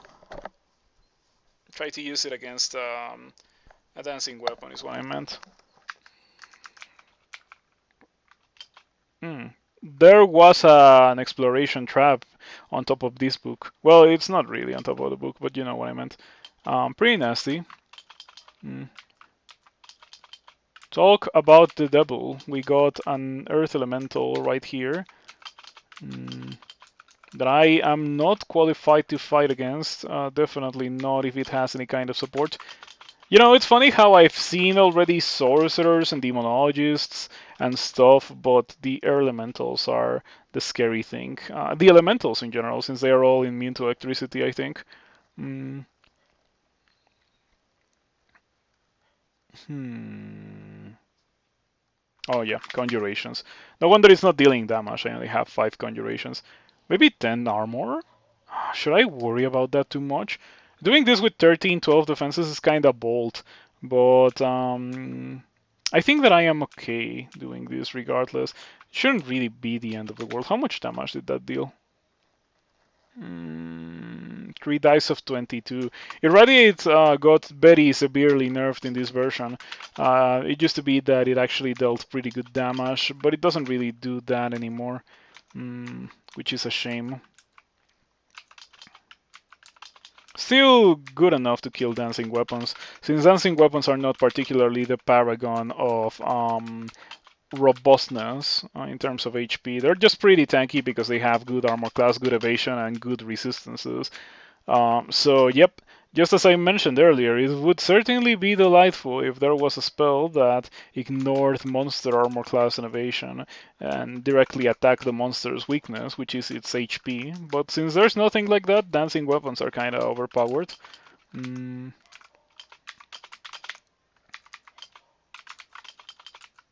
One of those guys has distortion, I think. I didn't really check. Regardless, I think that I killed the guy that had distortion. Let's see. Nothing? Oh no. And doesn't really matter. Sublimation of blood. Do I care about sublimation of blood? Not really, because I'm not training necromancy. I got corpse rot, so I could have theoretically gone necromancy. There's definitely been some characters in recent times that I have had that could have comfortably gone for corpse rot, and I just haven't done it. Mm, and I have no idea why, because corpse rot is a pretty decent spell in theory. Cannot tell you in practice, however, since I have never used it. Oh, yeah, right. You need to not cast Irradiate as much because Irradiate's got its damage nerfed and its contamination increased. So yeah, you cannot really spam it as much as you used to. The spell on death. Funny thing that we were talking about that earlier. But I don't need it with this character. This is not the kind of character for the spell on death. Because I'm not training necromancy. I am training air magic and poison magic. You know, the good stuff. Not that necromancy is bad, anyway, in the current state of the game. After its rework, it's powerful. Still not something that I am particularly keen on. So whenever possible, I will try to stay away from it, but I wouldn't suffer my way through the game if I had to go for it. What is this? It is a book that is not particularly good. Let's get the money. Hopefully at some point the money will become relevant, because that book certainly wasn't relevant. I don't like the idea of so many dancing weapons, and the Annihilator is also pretty scary. Having all three of these guys, like the dancing weapons and the Annihilator at the same time, is extremely worrisome, and I don't want to fight all of them at the same time. Um, the Broadblood Trident is slightly faster than I am, I think. Dancing weapons might be slightly faster than I am, while Swift. Hmm. Yeah, this is not going well. I am gonna read the teleports. It's unlucky that I found so many guys at the same time. Don't read teleport on this level. Never read teleport on Elf 2. It's preferable to just like skip Elf 2 if you feel like you're gonna have um, the slightest possibility of having to read teleport on it. Like, yeah, if there's like the slightest possibility that you'll have to re-teleport on it, just to reward that a bit better. There we go, I got out. But yeah, I don't want to go into the Hollow Blades, obviously, since the Hollow Blades will kill me. The Demonologist was, or the Annihilator was a joke, obviously. My character is just very good at killing the elves here. The only elf that poses a threat is the elf with the resistance. This glaive has a bit too much HP. Yeah, like it's hitting the wall too, but it's just like not taking enough damage. Mm. Oh, I shouldn't have done that. That's my bad. I didn't want to use that. Am I dead to this glaive? I am dead if I don't blink. Okay, that's messed up. I was at full HP, and or not full HP, but like, 2 heal wounds. Let's drink one of them. Okay. Maybe it would be good to get a bit of evocations. Also, I have Divine Exegesis. Don't have the mana to cast a level 9, but I'll have it soon.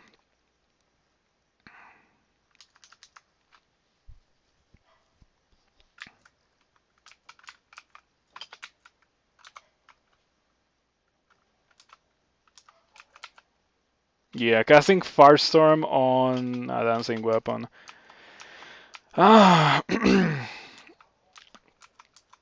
that's variance at play right there. Me just like failing to deal enough damage to the monster, um, and the monster just having enough damage to capitulate on that. Variance at its best. I should probably just leave this level. It seems that the level is full of dancing weapons, and I don't want to have anything to do with that, nor I can teleport here, so let's just go to the next one. The elves are super easy, but the dancing weapons are not. Hmm. Just as I say that, we find the Scimitar of Draining.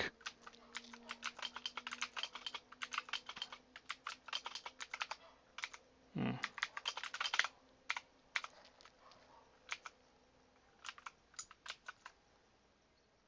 That looks like a Ghost Bolt, but there's no ghosts. There's only dancing weapons with distortion and chaos. Um, Maybe that's the point of this bolt, but it really looks like a Ghost Bolt.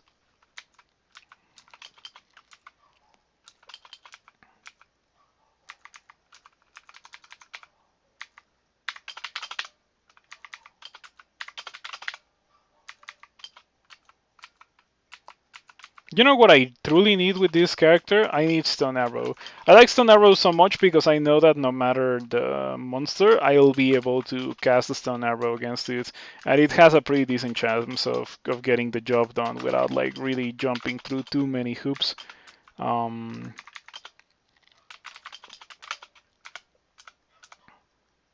mm, that's not such an issue.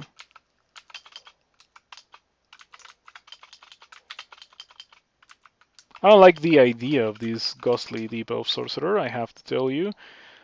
Since it's immune to poison, and so that removes my easiest and most powerful tool against it. But fortunately it died from an airstrike.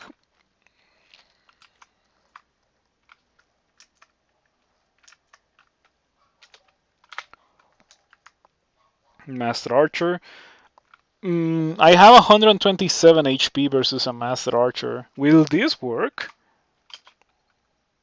Yeah, because if there's a monster that can actually outdamage me super hard, it would be a Master Archer. But it seemed to be that my fears were mostly unfounded. Good old Poisonous Vapors, Ignite Poison got the job done on the Master Archer, as well as it has been doing it for most of the elves. Mm,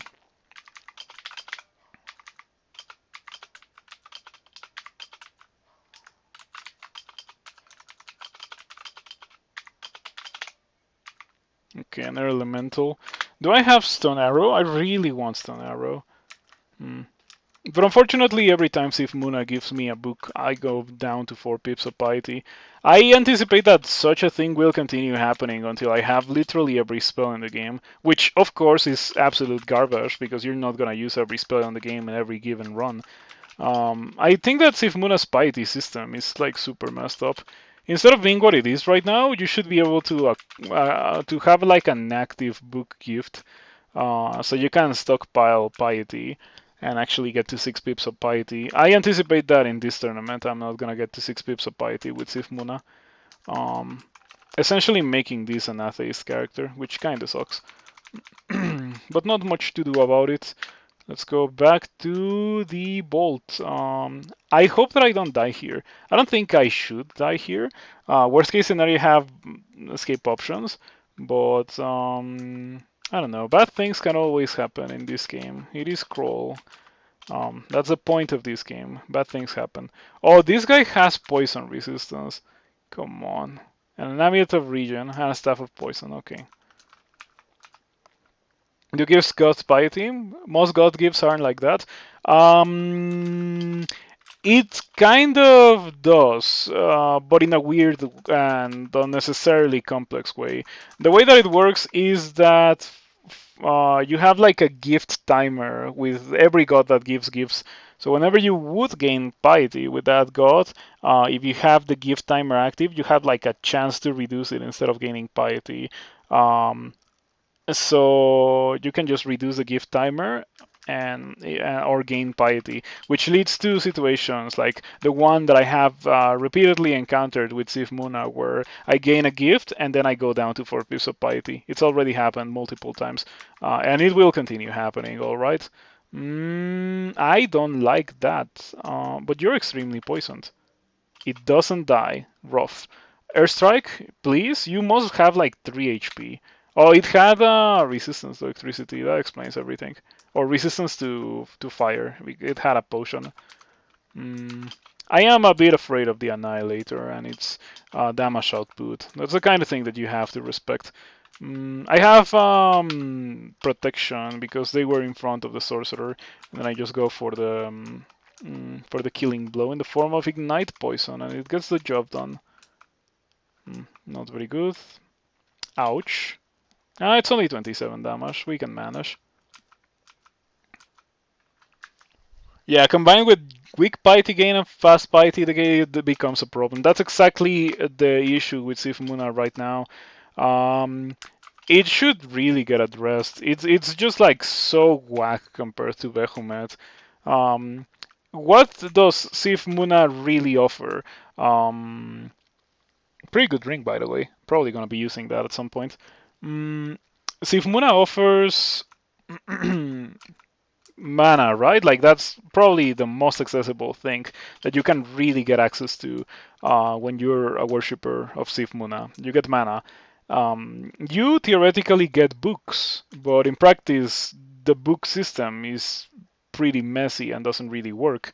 Um, you can get divine exegesis as well, but because of the same reasons that the book system doesn't work, divine exegesis also doesn't work. It is difficult, very, very difficult to amass enough piety to be able to use divine exegesis as a reliable option. And of course, it is like a really high level ability. Probably equivalent to some of the highest level like spells in the game because it really like literally just emulates the highest level spells in the game. But still, I think that it should be slightly cheaper, taking everything into account, of course. This Hell Sentinel is nasty. Yeah, this Demonologist with poison resistance. I immediately, as soon as it didn't die from the poison, I noticed that it was gonna be pretty rough to kill this guy. I need to train evocations because I have Team of Tremor Stones, and Team of Tremor Stones would be pretty good for dealing with some situations. For example, this one, and I just cannot really use it. Instead of that, I'm gonna have to blink away, I think, because the Hell Sentinel can easily kill me in like 2 attacks. Mm, it's a shame, but better that than literally dying, and better that than doing a Lure Branch, because in a Lure Branch I would have probably blown through all of my resources and consumables in the first level, and then I would have died in the second level. And that's already happened to me multiple times. Um, so I'd rather go to a place where I can actually kill the monsters that I'm fighting against. Um, without having them kill me in return. Mm. Which is funny, thinking about the elves. You would think that if there's a kind of monster that can easily kill the player in return, would be like elves with banishment and crystal spear, but I don't know. I just feel safer here because poison magic is just so strong against them. You feel power flowing into your body. What does that do? Is that augmentation? Oh, it is. While in good health, you're more powerful, casting spells and slaying foes more effectively. Each level of this mutation increases this effect further. Augmentation is nice. Very powerful mutation spell set. I'm gonna get the seeds, whether I win or die. Like I'm gonna post it on Reddit or so. I see that people sometimes share seeds on Reddit, that kind of thing. Mm, yeah, the Demonologist with poison resistance got revived. Who summoned this? Oh, come on, it was a ghostly one. Very difficult to kill that, unfortunately. Still don't have enough evocations to really kill it fast. I'm glad, very glad, that this time I get Wand of Roots, but I don't get Wand of Quicksilver. That combination really sucks to get because Wand of Quicksilver gets rid of the roots from Wand of Roots. Well, I should probably run for my life since I just got tormented. Let's do that. Yep. The combination of the Death Mage and the Demonologists kind of ruined everything. Now I'm just like getting harassed by greater demons. Okay. Swiftness is kind of really saving the day, letting me run for my life. The Tormentor is faster than many things, so that's why it's actually being able to stay close to me, which is pretty rough. It also seems to have decent willpower, cannot really kill it. Her strike, it's a bit too late for that. Summoning? What does it have? Fire resistance, no cold resistance, but I don't have that. I need it to be closer to me, but I cannot like afford to run towards it. Can it kill me? How likely? Oh, it only has torment. And it is fast. Maybe it can catch up to me, but like with a tormenting, it's not going to catch up to me because whenever it torments, it just loses a bit of time. I'm about to lose that. Oh, I lose the swiftness and then the tormentor disappears. That's so lucky. Well, let's get rid of this guy. Get over here. I was partially expecting to see. Oh wow, this guy has Holy Rod and Poison Resistance. Imagine if this guy had been Blade Master instead of a Demonologist. That would have straight up murdered me. Glad it wasn't the case. Very glad it wasn't the case. But yeah, that guy countered me very, very harshly for quite a while. And we got another one. It's ghostly, that's the issue. So I have to wait for it to be close to me and then static discharge it. And I got banished. I cast static discharge 3 times, it almost died. but it just got lucky and it banished me. It has a 15% chance to get banished, or I have a 15% chance to get banished. Unlucky. Throughout my stay in Elf, I was steadily gaining levels, and by extension, gaining willpower. Um, oh, I got banished to Abyss 3. Oh, the rune is right there. Should I just go grab the rune so I can further delay my doing of Lure Branches? Because if I grab the rune, I can go do Elf into... oh wow, that's Silence. Oof, not with this character. I guess I could stay here, or I could stand here and read like a scroll summoning and try to make a run for it. It seems extremely risky. But anyway, with the rune, I would be able to do Elf into Bolts, which I would be able to easily do because once again in Bolts, people usually get destroyed by poison magic, just as I have been destroying them in Elf. And normally the damage would be a bit too off the charts, but I have resistance to electricity and code resistance that takes care of almost all of the threats. All that's left is like the Yoctars, so it just takes a bit of careful planning again around Yoctars. But considering this bolt, I don't think I should, but I am going to give it a try with scroll summoning. Um, I'm not liking how this is looking. It's looking really bad. I think it's gonna take me forever to do it. Yeah, and it's also full of corridors. So it's the correct thing to do is to not be there. Um, kind of a waste of a scroll summoning, unfortunately, but I'll just re-teleport. Let's see if I can get like a different room bolt. Vanishes from my memory, that's fine. Mm, let's hope that I can get another room bolt with more neon signs that point at the room bolt and say free rune here. Conditions may apply. Mm. The Abyss has a bunch of monsters that may be difficult to kill with my spell set. These are obviously immune to poison, so that from the very beginning completely discards my poisonous vapors. So better quiver Airstrike. Yeah, Airstrike seems to kind of get the job done.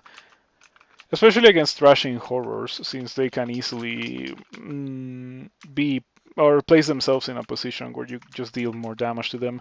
I saw an angel and I immediately walked in the opposite direction. It's just the correct thing to do whenever you see an angel being a Demonspawn. Static Discharge, still getting the job done, killing things quite easily. I'm not going deeper into the Abyss. Not at experience level 17. Something makes me think that I'm not gonna be able to kill that guy with Airstrike. I need to go closer and Static Discharge instead. Lich. I don't want to have anything to do with the Lich because Liches are also highly resistant to poison, immune to poison. Not resistant to electricity, I see, so I could theoretically kill it with Static Discharge. I wonder how many people have killed Liches with a Static Discharge. Probably not that many.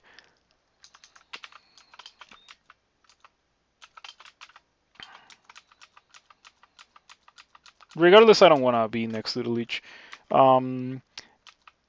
Any position where I just give too many turns to dangerous monsters can end in disaster, as we have already seen. Okay, it took a while to kill that Hellhawk.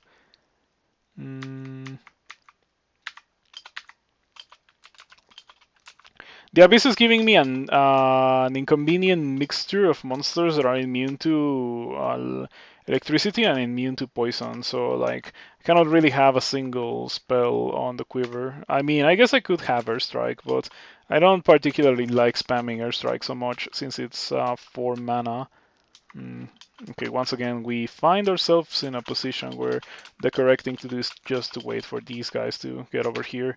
Back to 5 pips of piety. So I am successfully farming the abyss for piety. Let's just get the torment. over with, because that guy is gonna eventually torment me. Might as well torment me now that I am within control, or that I have control.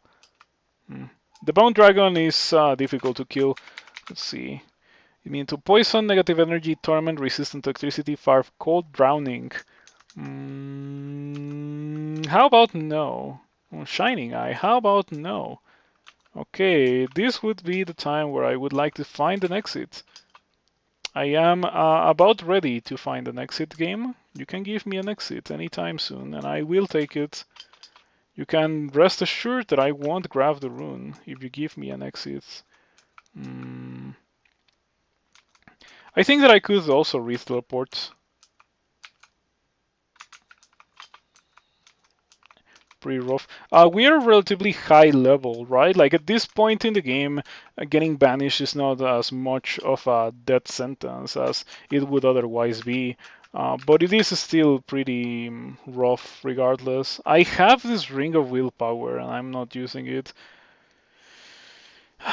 Once I get out of here, I'm gonna put that on so this doesn't happen again. Elephants are not poison resistant and not fire resistant, so it shouldn't be that difficult for me to kill it with poisonous vapors and ignite poison. It can hit really, really hard, however. It hits 3 dice of 40, as much damage from its fire breath as normal fire does with its bolt of fire. So, yep, do not underestimate elephants. They're pretty dangerous. In this occasion, I only fought it because I actually had a lot of fire resistance, and I didn't think that it was gonna kill me with 1 or 2 attacks. Maybe with 3 attacks, but it didn't even attack me once. So it went well.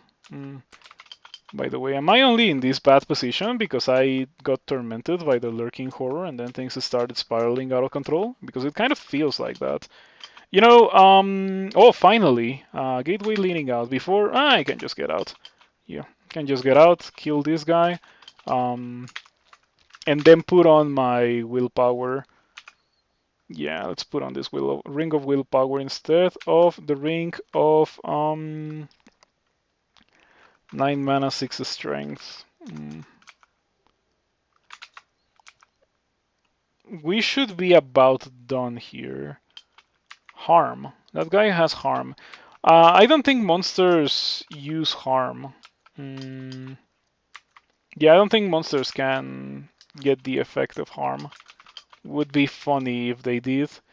Imagine a demologist with harm equipped just running around the corner in here and all of a sudden dealing like 150 damage.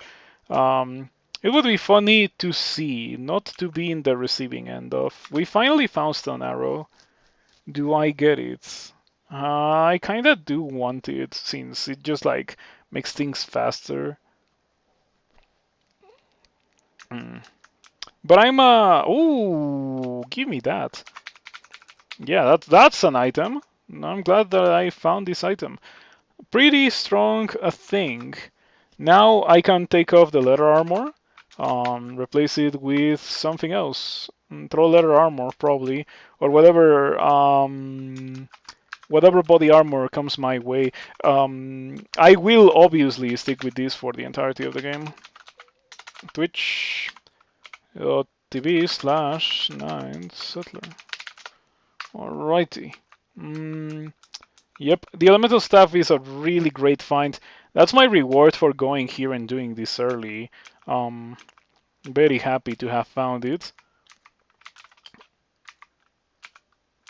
Yeah, this enhances almost everything. Oh, sniper. I'll pick it up just because it's a cool thing, not because I particularly want to use it. This raw willpower gives me, well, obviously willpower, so I can equip that and go ahead and put on this ring of intelligence. Drop this, drop this. Do I need that? I think I do need that. But probably drop this and probably drop this. Yeah, I'm still lacking poison resistance and resistance to corrosion, which I can probably get from putting on some kind of armor. After all, I do have 7 armor. I can go up to 10 later on. Apart from the small trip to the abyss, this went very, very well. I guess I did have to use a scroll blinking or two. I did teleport into the hollow blades, which is also not the greatest thing ever. But it went fine. It went fine, and I got the elemental staff out of it, so which it just gives me all the resistances. It used to give willpower as well, but it got nerfed. Um, I miss the time when it used to give willpower. It just was such a beast of an item. Um, it is still a beast of an item, probably one of the greatest things that you can find. Probably the ultimate sky weapon, but it used to be even better, is what I'm trying to say. Okay, I was searching if I had like a cloak of poison resistance or a cloak of willpower in the floor. Doesn't really seem to be the case. Um, let's see. We have that crystal plate, but I am not interested. We have the pearl scales. Those actually interest me somewhat. I would still prefer to have swamp scales instead of pearl scales, however. It sounds really weird saying that I would prefer to have swamp scales instead of pearl scales, but swamp scales give me a very crucial resistance for salt and pearl scales don't. They give me more armor class, but it's not like my armor class is not checked that frequently anyway. So it's more for vanity than anything.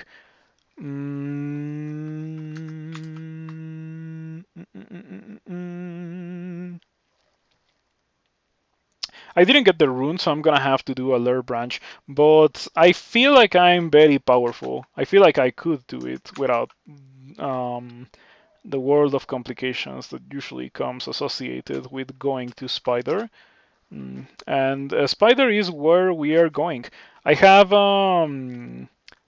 airstrike for like the very rare monsters that are immune to poison, but almost everything here is uh, very brutally affected by poison. And we have some pretty good poison magic, so it should go well.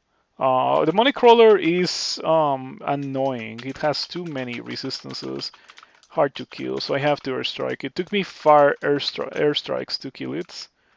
Mm. Everything else that is not that should die easily. Um, I really want my poison resistance. I will grab and use this leather armor of poison resistance for this place. Yep, I will grab and use that instead of what I'm currently using. Because what I'm currently using is not that good in Spider. It's just willpower. I even have a source of it already, so it shouldn't be the end of the world to not be using a source of willpower. This is a ghost moth. This is a ghost moth, so I have to go invisible and use this, and then check if they're resistant to that. Um, They're not. They're only resistant to poison and cold, so it should not be that difficult to kill it. Of course, the issue is that it drains all my mana, and I need my mana to function as a crawl character, so I need to go invisible whenever I notice one of those guys, which is quite annoying, but that's just how they are. Very powerful for this part of the game, very weak for SOT, in my opinion.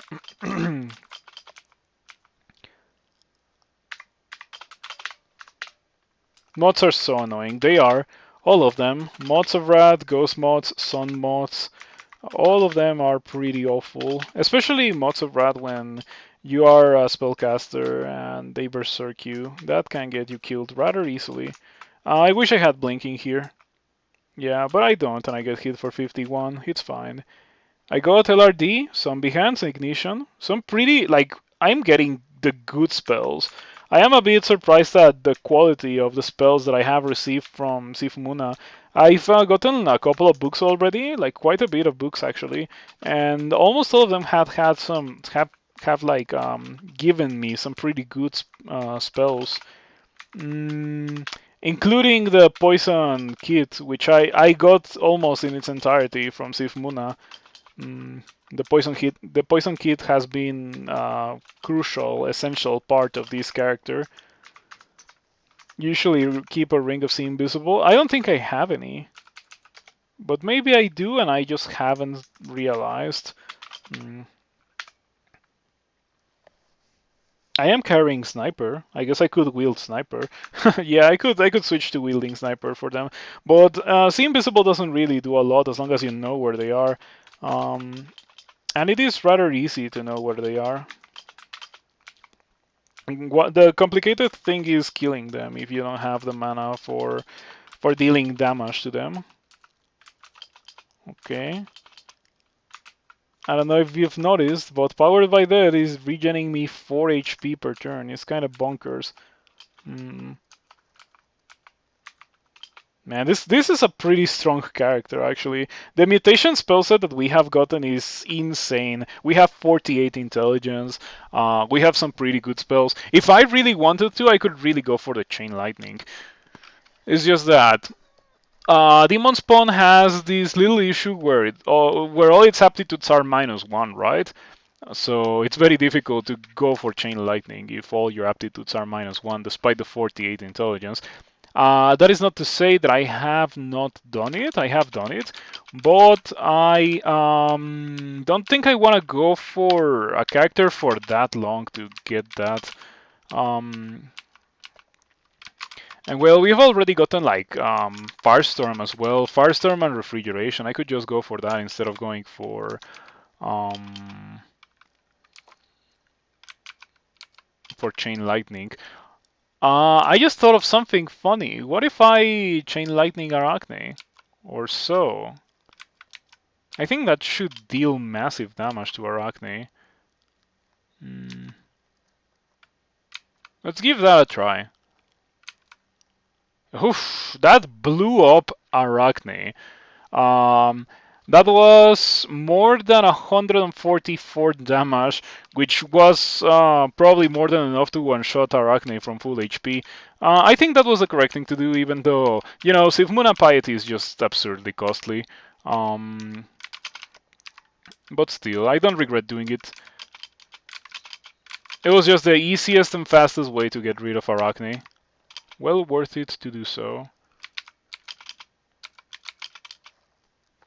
I think the Sun Moth is immune to fire? Or is it only resistant? Huh. It's only resistant. A very spooky monster, since it can hit pretty hard from afar in a rather instant fashion in this place, which is not something that a lot of monsters can do here.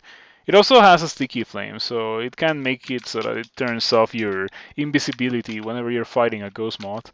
I'm glad that mods don't generate in bands. Maybe it would be interesting to have mods generate in bands itself. Though I am certainly glad that such a thing is not the case.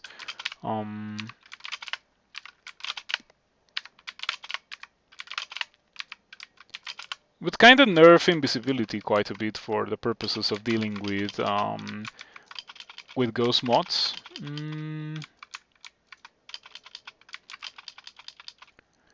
Okay, these guys are kind of getting absolutely dumpstered by the poison. Let me get rid of the confusion, however. Okay.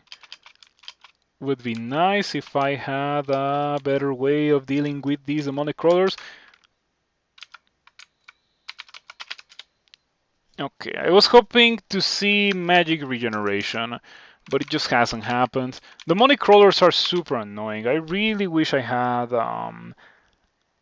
stone arrow. Since I don't have it, I'll guess I'll retreat to a position where I can hit them both at the same time with irradiate and use irradiate. And that seems to get the job done. Alright.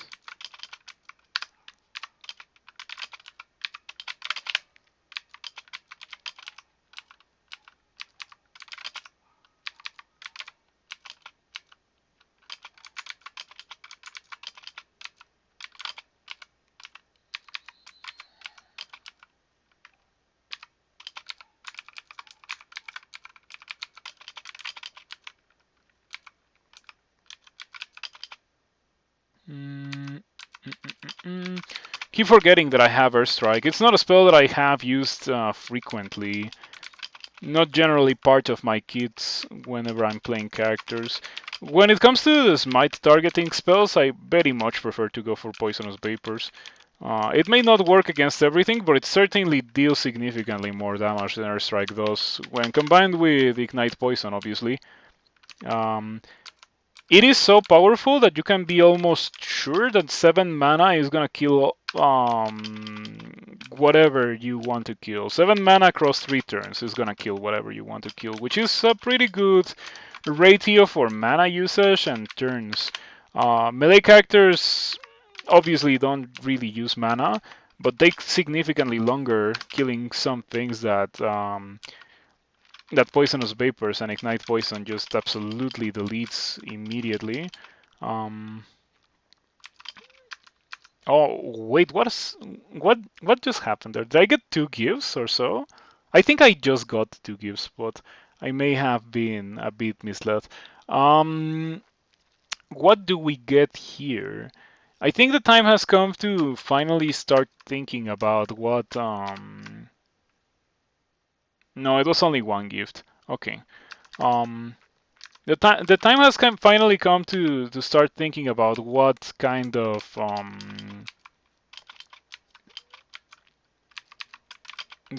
end game spell I'm gonna get. You need to dedicate a lot of experience towards getting that. Um, so the earlier I decide, the better. And I think I want Firestorm. After all, I do like Firestorm quite a bit. It is a really, really strong spell. Mm, Ghost Moth. I no longer have potions of invisibility, so this is not gonna be fun. Tempted to teleport, because I don't really have any other ways of killing it. Soul Bond. So it's gonna turn into a simulacrum when it dies.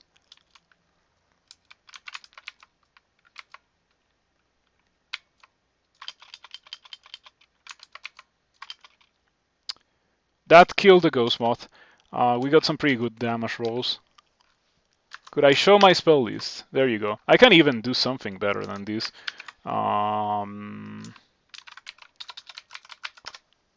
There you go. You can look at that as much as you want. It has an accurate dump of my character, so you can take a look at all that you want, the skilling, the spells. It even tells you when I got the things that I got, my skilling across the game. You can take a look at everything by reading through that. You could also just re-watch the stream if you wanted to, but that also works. Whichever one works the best for you.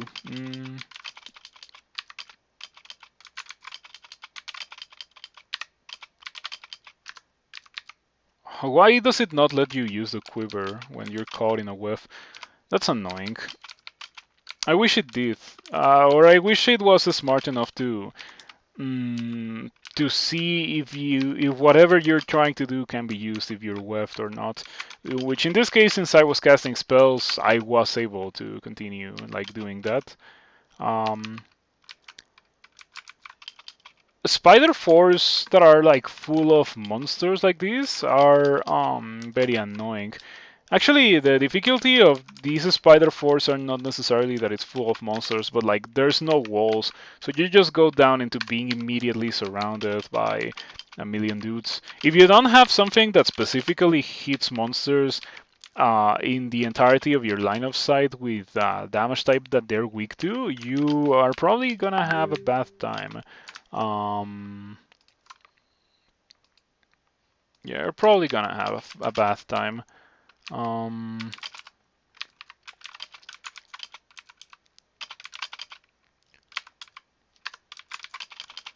So far, this is going surprisingly well for a 0.29 game. But to be completely fair, we have gotten some pretty okay stuff this game. Yep. This game is more the exception of 0.29 than the rule. The rule is the games that I had during the first couple of days of the tournament. Especially the Ogre games. With the Ogre games, I was so sad by how they went. Because I like Ogre a lot, but it just doesn't seem to be good in this version. Ogre Ice Elementalist, Ogre Earth Elementalist, things that I liked quite a bit throughout the versions are just like not in a good state in my opinion.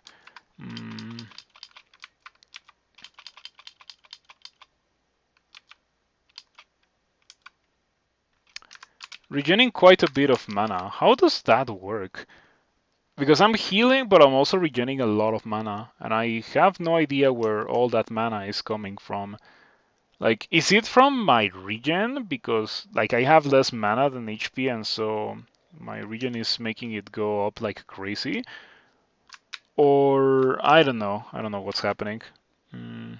But yeah, like, you regain 2 mana, you regain 3 mana. Okay, got my 10 armor. Let's get like 15 fighting. And after that, I think I will go for 24 Fire Magic and Conjurations, probably, for Firestorm. Also, probably 21 Spellcasting.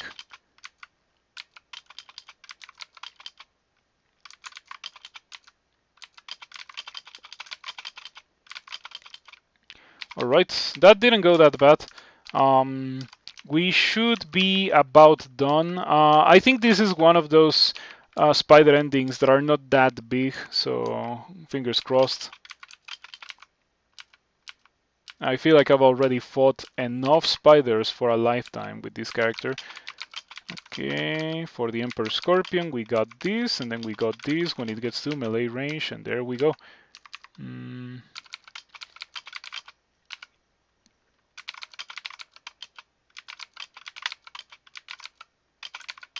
Wow, Airstrike almost killed the Emperor Scorpion. The damage is quite inconsistent, but it is good. It has a potential of being pretty good. We're just confused by usage of Ignite Poison in Spider. Really? Really, the usage of Ignite Poison and Poisonous Vapors is incredible here. It really is like some of the best firepower that you can get for this point in the game and for the entirety of the game. I think that Ignite Poison and Poisonous Vapors are like pay 7 mana across 3 turns to kill whatever you want to kill pretty much. There's very few monsters in the entirety of the game, in the entirety of a 3-rune game of course, that can survive the amount of damage that Ignite Poison and Poisonous Vapors poses. It really is like crazy strong. Okay, this guy is about to get next to me. As long as I can kill it before it runs, it like nukes my mana. It's fine, and that was fine. Luckily for me, I had a little bit of a wall to prevent that guy from seeing me. Let's take a look at these orbs and the rune.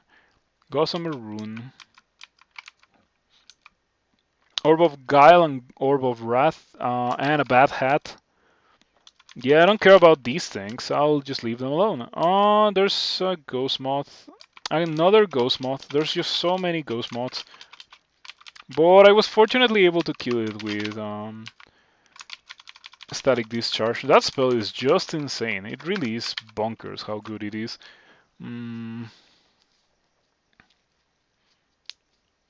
But yeah, like, I could have refrigeration because I had access to it like from very early into the game. I just decided to not go for it. But I could have it, and if I had also gotten Ignite Poison and Poisonous Vapors and Toxic Radiance, I would have still gone for the Poison Package because the Poison Package is incredible in this part of the game.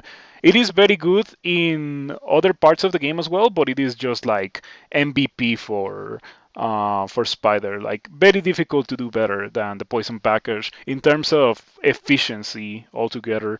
It is cheap to learn, cheap to cast, and ridiculously strong. Mm, it really is like unrivaled. Let's go do bolts now because I still have the Poison Package, and the Poison Package destroys bolts.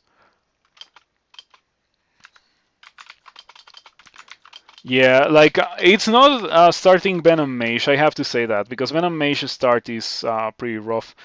Uh, oh man, do I do this? It's like right here. I don't need to do it. I'm not gonna do it. Desolation Assault is something that you only do when you really need to, and I don't really need to, so I'm not gonna do it. As I was saying, it's not a matter of starting Venom Mage, because Venom Mage's start is kind of rough. It's more like if you find the spells, you should give it a try because it's pretty good. Pretty cheap to get going and really, really strong. Yeah, look at what I just did to these bolt guards. The only one that didn't die is this one because it has poison resistance. Well, and the warden, I guess, but it's a warden. And even then, the warden just died. It's that strong. So I'm just running around killing things with my poison magic and static discharge. Static discharge is so strong. I also have irradiate and other higher level spells, but I really haven't been using them as much as the poison packers.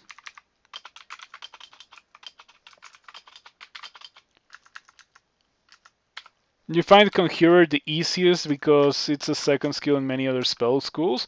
I also think that Conjurer is among the best starts in the game because it gets pretty strong spells that can get you very far into the game. Mm, for example, Mystic Blast is great. What's the other one? The one that I don't like, Prism. Yeah, Fulminant Prism is also pretty strong. I don't like to use it because of quality of life issues that I have with it. Um, but it is strong. Like it has power. It's just uncomfortable to use, so that's why I prefer not to use it. Um,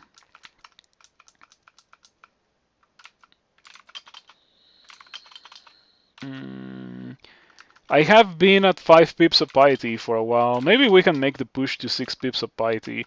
Um, but I still anticipate that it's gonna take me quite a while. Okay, this guy became a bit too big for my safety. So I'm just gonna run away and then cast a couple of strikes. And that should get the job done. I could have also pushed it away with Mystic Blast. After all, I do have Mystic Blast. Mm. My spell power is pretty insane. Almost everything is at 100 power. I mean, it doesn't help that a bunch of my spells are very low level, but still. Irradiate is like the weakest one, because I don't think it gets enhanced by the elemental stuff. Mm. Stroking prisms again? Yeah. Fulminant Prism could be way better. Or like, it's not bad, but it's just like, it's a spell that doesn't suit my tastes. Yeah. I prefer not to use it because of the targeting thing.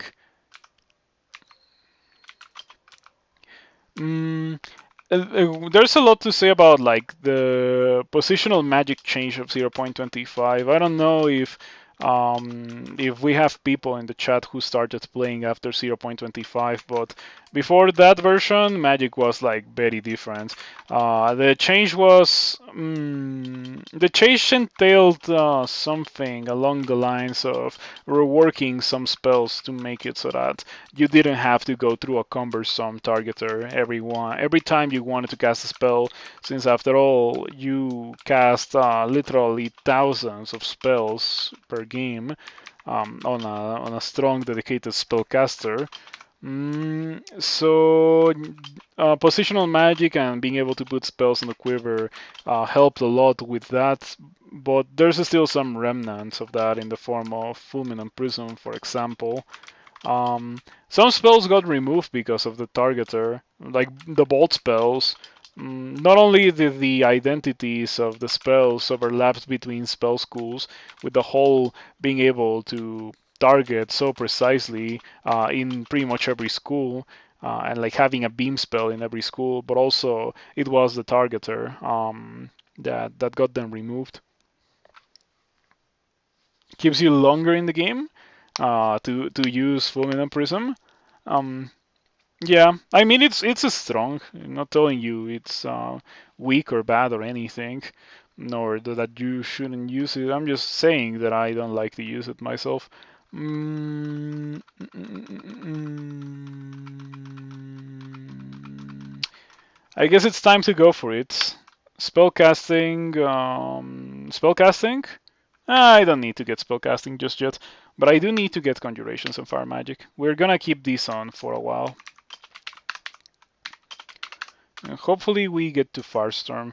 I could also get Earth Strike or like Chain Lightning. I'm gonna get Chain Lightning instead. It's just gonna be faster and it's gonna make my other things more powerful in the meantime. Like Earth Strike is gonna get more powerful.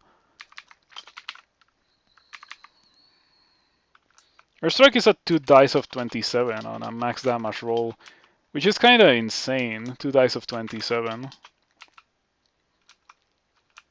Yeah, I didn't want to get hit by that. But I have 3 pips of the resistance. Like when it comes to cold and fire damage, this character just like completely shrugs it off.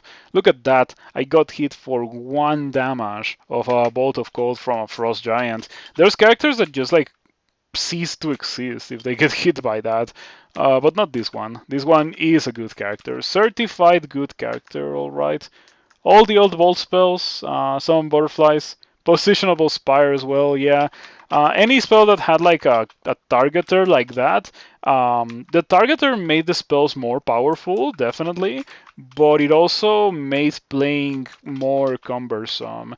And the change was aimed at both removing the cumbersomeness of actually targeting stuff and also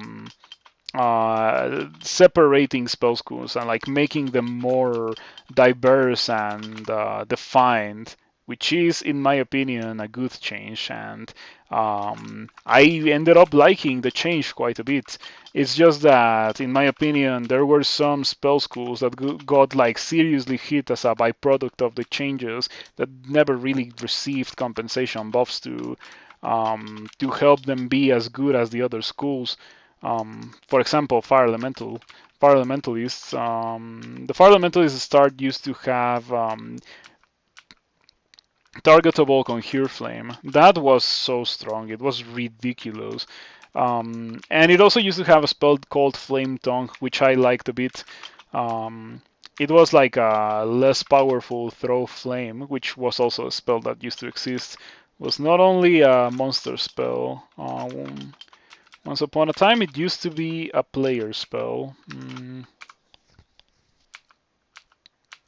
So yeah, all those things that used to exist in the game and got removed because of the attacks of opportunity or because of the positional magic changes were kind of nerfs to the spell schools.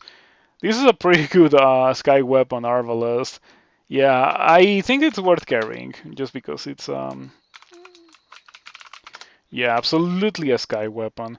Um, Not as much as the elemental staff, and by extension, I'm not using it, but pretty good regardless. I I got shoals, right? Yeah, I wish I had gotten swamp because I could really use some swamp skills with this character. I think it's gonna be very difficult, almost impossible for me to get them, but it would be great if I could get swamp skills. Perfect for what my character needs and wants. Okay, these guys are like all extremely poison. I'm just gonna poison the warden. Go for ignite poison. Kills almost everyone. And yep, still running around with the poison package.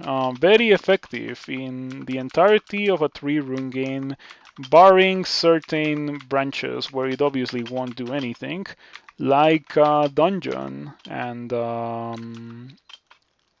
crypt. Yeah, it's also not very good in crypt. It also the poison package also suffers somewhat in snake and in slime if you don't get noxious bog. If you do get noxious bog, however, it destroys the slime, and snake is still very difficult because of the layout. Cannot really use noxious bog in snake. There's a lot of corridors. I wonder if I should just read a teleport. I'm gonna do it. This game I do have a lot of consumables because the character is actually a strong functional character that has found some okay stuff. So I can afford to use consumable if a fight doesn't go in my favor. The vast majority of fights do go in my favor, which makes this an actually enjoyable character to play with. Refreshing feeling.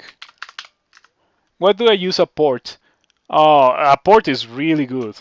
You can pick up runes, you can pick up what. There's gonna be situations where you're gonna be time constrained and you're gonna wish that you could pull something towards you. Um, Depending on the players and depending on what they're doing too, because this port is a pretty good spell for turn count. So instead of you walking all the way over there, picking up the whatever you want to pick up, and then going back to where you want us to go in the first place, you could just use a port and pick up the things, and that saves you time.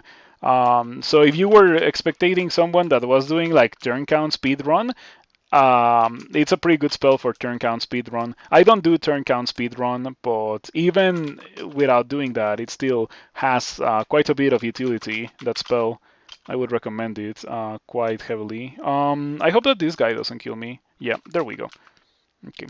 I think I could have just ignite poisoned, but orcs with Bardicious, mighty orcs with Bardicious can get pretty out of control pretty quickly, especially if you don't have defenses, and I kinda don't. I mean, I have defenses that would be luxurious for something like a cat or an octopod, but still not good for something more humanoid as what I am right now. Mm. Oh, I had not really kept in mind that I had lost my boots so early into the game. Mm. Yeah, I'm not afraid of Astarion's greater destruction. Normally it is an issue, but not this time.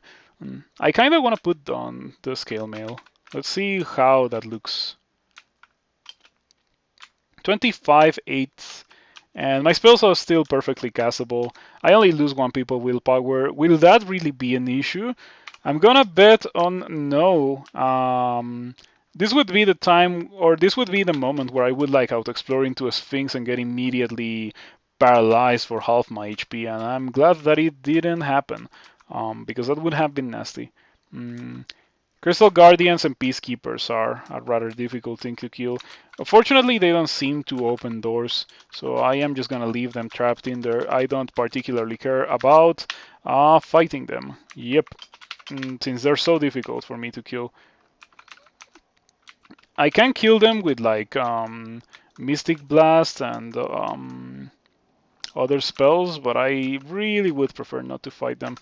Especially since they're immune to electricity or resistant. Yeah, this war gargoyle is resistant to electricity, so cannot hit it with my secret spell, my secret saucy technique, the static discharge. It also ignores armor class, in case you were wondering. Bypasses any armor that targets may have is such a great line of text. More spells should have it. Mm.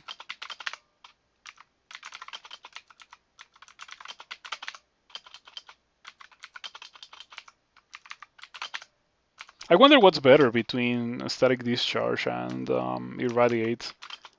How much damage does my Static Discharge deal? 3 to 16 per arc. Very inconsistent damage. But it ignores resist or ignores defenses, which is pretty great.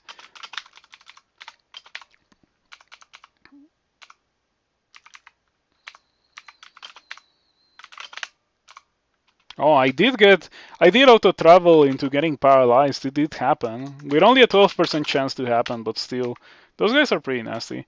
Today I've been using Static Discharge versus Skeletal Warriors to great success.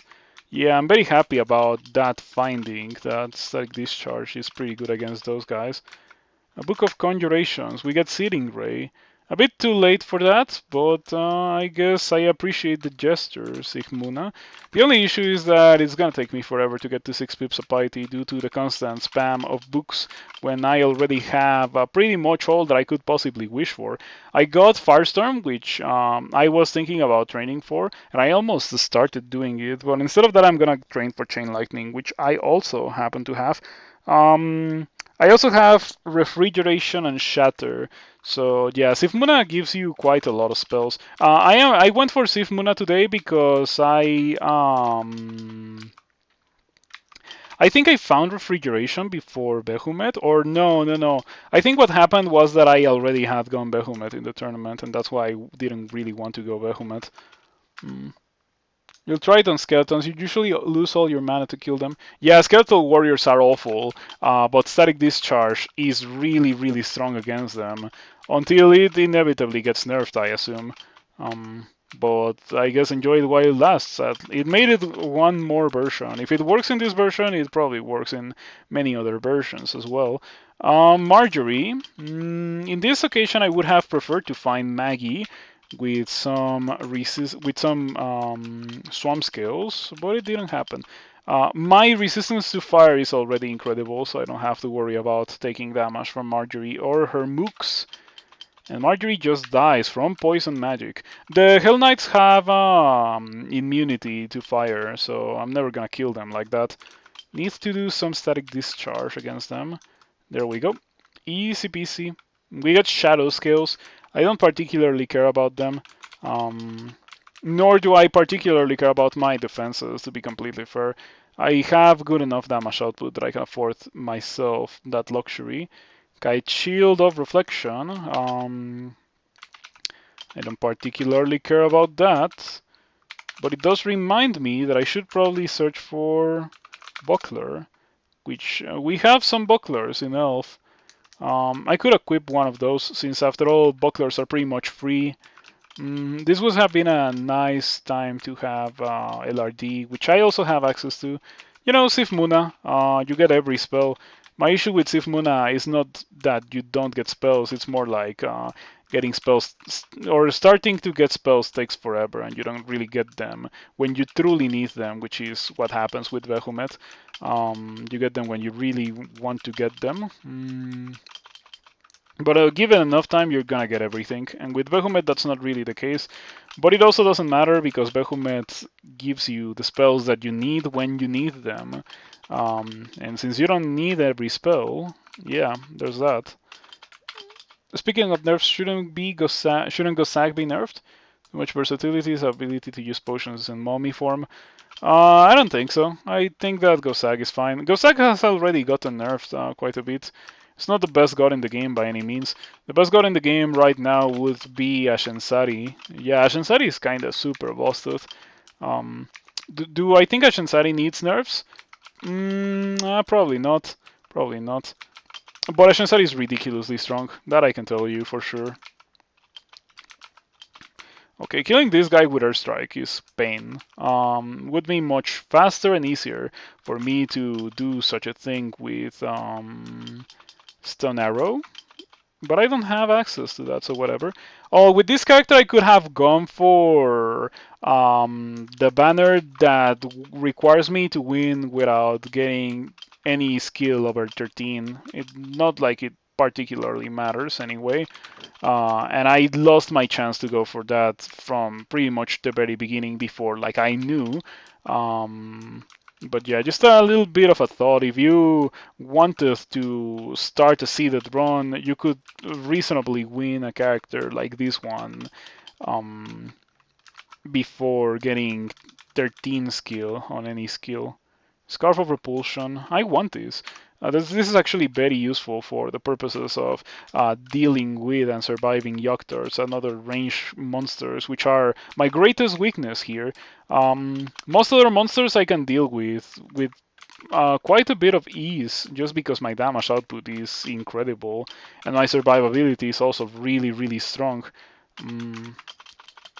But Yoctors I have issues with. They definitely give me some issues. You thought Gossack is super strong. You're always trying to do 3-rune run. Oh no, it's not the case. In fact, Gossack is probably the best god for doing Mega 6, which is just like going infinite, doing Ziggurats. Something that I don't personally do, but Gossack is easily the best god for doing that. Since you get Brilliance and Haste every Ziggurat floor for as long as you want to do them. You feel power rushing into your body. This is... Man, this mutation set is insane. Augmentation level 2. Yeah, that's what it is. That looks ridiculously strong. I see a lot of 100%. To be fair, it's a bunch of lower level spells, but still, I like having 100% spell power on Toxic Radiance. It actually lasts for quite a while due to the 100% spell power. Yeah, look at it. It's already lasted for like what feels like 6 turns. That's insane. It's lasted for so long. Man, this character is something else. It lasted forever. Incredible. Incredible. Very good run. I'm glad that I decided to start a Demonspawn today.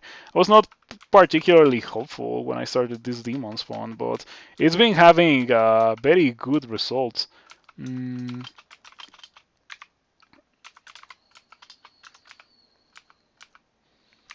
Yeah, you should check out Ashensari if you have never played an Ashensari run. It is so obscenely strong. Like it directly makes your character very powerful.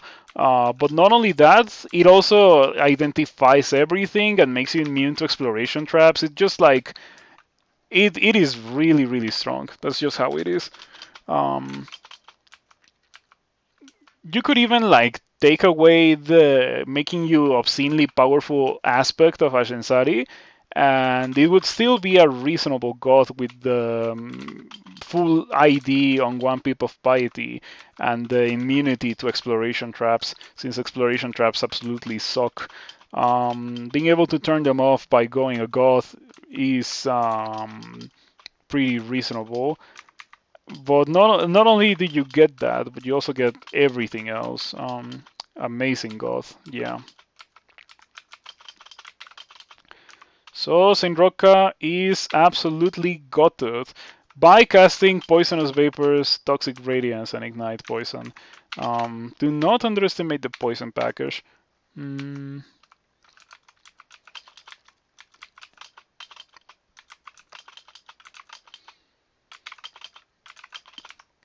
Nicola.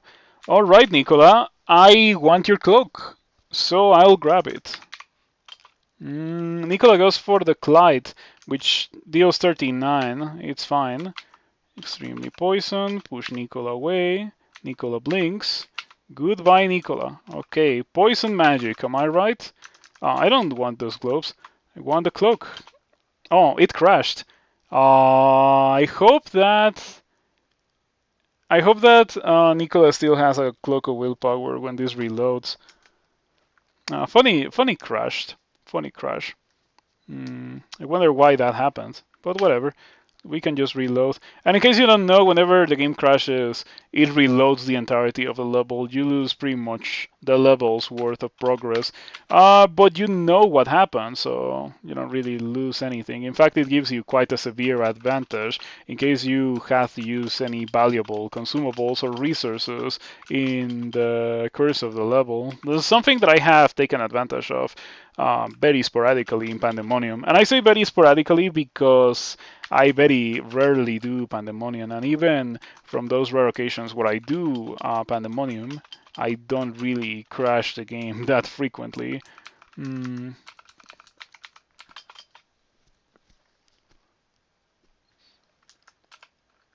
Agreed, but it doesn't help directly to the caster. You're talking about Ashensari. I don't know about that. Sifmuna also doesn't really help directly spellcasters. I mean, in terms of like getting better success rate. The mana, I guess the mana is good. Like I'm not gonna lie and say that I haven't really been using the mana with this character. I've probably been using it less than I would actually, since I have the mutation that just like regens my mana really quickly. Mm, but I don't value it that highly. Yeah, I can tell you that. I don't value Sif Moon and Mana as highly as everything that Behemoth offers, or as everything that Ashensari offers. In fact, I have claimed in the past that going Ashensari is practically being atheist. Like, for practical purposes, Ashensari equals atheist. Or not Ashensari, sorry, Sif Muna. Sif Muna equals atheist. Mm, yeah, I still think that. Like the skill boosts that Ashensari can give you. Yeah, like they're really really strong. The thing about Ashensari is that Ashensari doesn't directly help you, but you also don't need help because Ashensari just makes you that powerful to be self-sufficient. Um, it is insane how strong Ashensari is. All right. Earth Strike's damage is a bit ridiculous compared to other things that I have access to. And Earth Strike is the highest level spell that I have really been using. You would expect the highest level spell to be, better, but it certainly is not. Mm.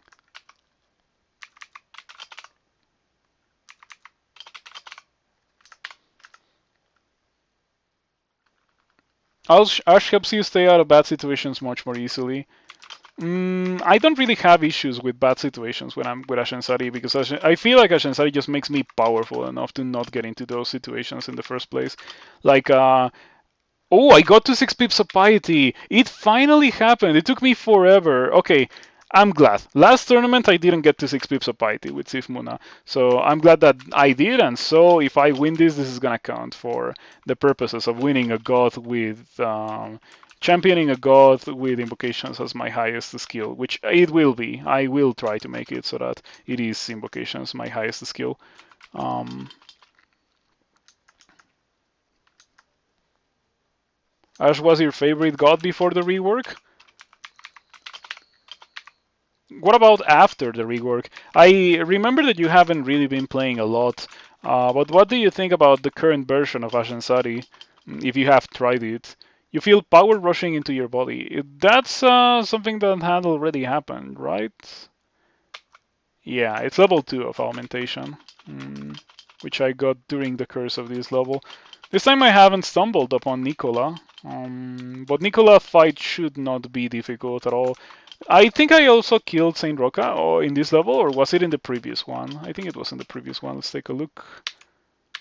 Asterion, Marjorie Donald. I don't see Saint Roca here, so it must have been in this level. It's gonna be easy. I think that Saint Roca's ban should seriously be buffed. I know that Saint Roca is really like the dangerous thing about Saint Roca's band, but I still think that Saint Roca should probably come accompanied by a couple of warlords, like maybe 2 or 3 warlords, instead of all the garbage that it comes accompanied with. Do really make you feel like, oh no, I got Saint Roca, instead of, oh, I got Saint Roca, just like ignore the low level orcs and target Saint Roca until everyone dies. We can use Immolation here.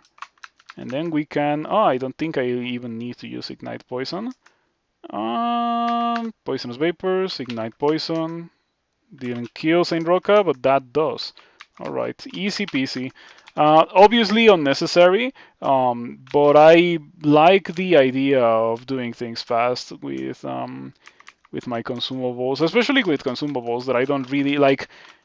Ignite or like scroll of immolation. Sorry for that. Scroll of immolation is not really like such a high value, crucial, defensive consumable that I would like to preserve for my life. Right? It's not scroll of linking, so I can afford to use it like this. The Nicola fight is going significantly worse this time. A bit surprised by that. I think I'm gonna try to run for the upstairs since they're pretty close. Are you gonna kill me? I have quite a bit of resistance to electricity, so I'm not. That's why I was fighting Nicol in the first place. But this time he got some pretty good rolls with chain lightning. Not much to do about it. Nicola looks as sick as possible. Walk away, ignite poison, give me that. This was what caused the crash earlier. I was equipping items off the floor, so instead of that, this time I just picked up the item. You have played the new Ash, it's not that different, and now it's kind of more random if you get a boost you want. Before you could curse on a crappy ring you found and still get a magic boost for it. Haven't played the new one much, you might not remember all the changes. More because you don't play crawl much these days. Yeah, me neither. Um, all the crawl that I play on stream, and I really haven't been streaming as much as I would, especially considering that we're playing the tournament, right? I will keep around the Clock of Willpower. That's what I'm gonna use once I get out of here, but I would like to have the repel missiles for Yaktars. Um, anyway, in previous tournaments, I just played a lot of crawl, a lot of tournament. I went for longer streams. I streamed more frequently. This tournament I haven't streamed in the weekend even once, and by extension I haven't played in the weekend even once. Um, but yeah, it also like has something to do with the fact that I have other things to do on the weekend than play crawl. But I also have not had the desire, you know. If I really had wanted to play in the tournament during the weekend, I would have just postponed the things that I normally do in the weekends. In order to play crawl in the tournament, because after all, the tournament only comes twice a year, and there's like a lot more non-tournament weekends than tournament weekends, so it just makes sense to prioritize a time limited thing if you enjoy both things equally. But it just doesn't happen to be the case in this specific version. Um, and pretty much every version since 0.27 has had me feeling like that. The tilt is pretty real in the modern versions of Crawl. Mm, but at least this character is going well. Yeah, this is a good character. Makes me happy. Very powerful, and will continue getting more and more powerful. What's my Clyde looking like? 92%. I'm gonna learn it after I get out of these fights, so we can see the progress a bit more thoroughly, or a bit more easily. Is the correct word to use there. Mm, okay, that guy was annoying. It dealt quite a bit of damage. Let's. Alrighty, there it is. Chain lightning. So now we have chain lightning is at 91% chance to miscast. That may be because I am using the scale mail with 8 strength. Yeah, that probably has something to do with it. What happens if I switch to I had a pretty decent ring of strength, right? Yeah, it's an elf 3. I guess I can go pick it up and also pick up a buckler on my way out.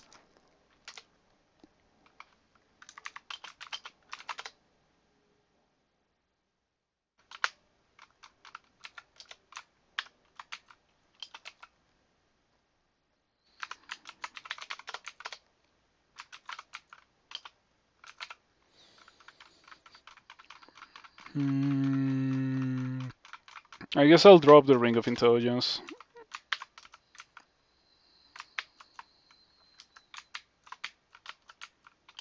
Okay.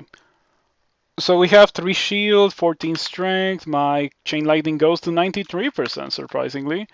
I wonder if that also has something like of an impact on my success rates, or like not success rates but spell power. We have wizardry, so we're never really gonna have issues with my success rates.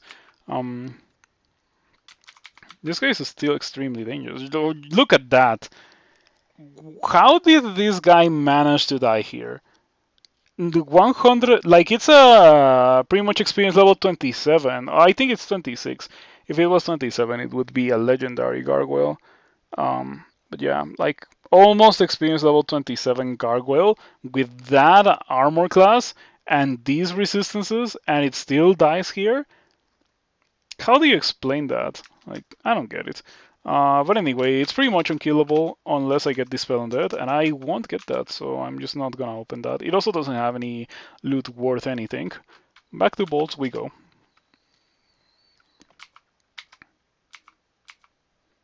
Mm, mm, mm, mm, mm. bolts had some pretty nasty bolts for me to open and die to. Like the bolt with the dispersal traps and the sub traps and the door bolt, both of them are really, really nasty. Mara? I think my illusion is not gonna cast Crystal Spear on me. Or like Chain Lightning, sorry. Will you have resistance to electricity? Doesn't seem to be the case. I will use attraction so you cannot run away and blink.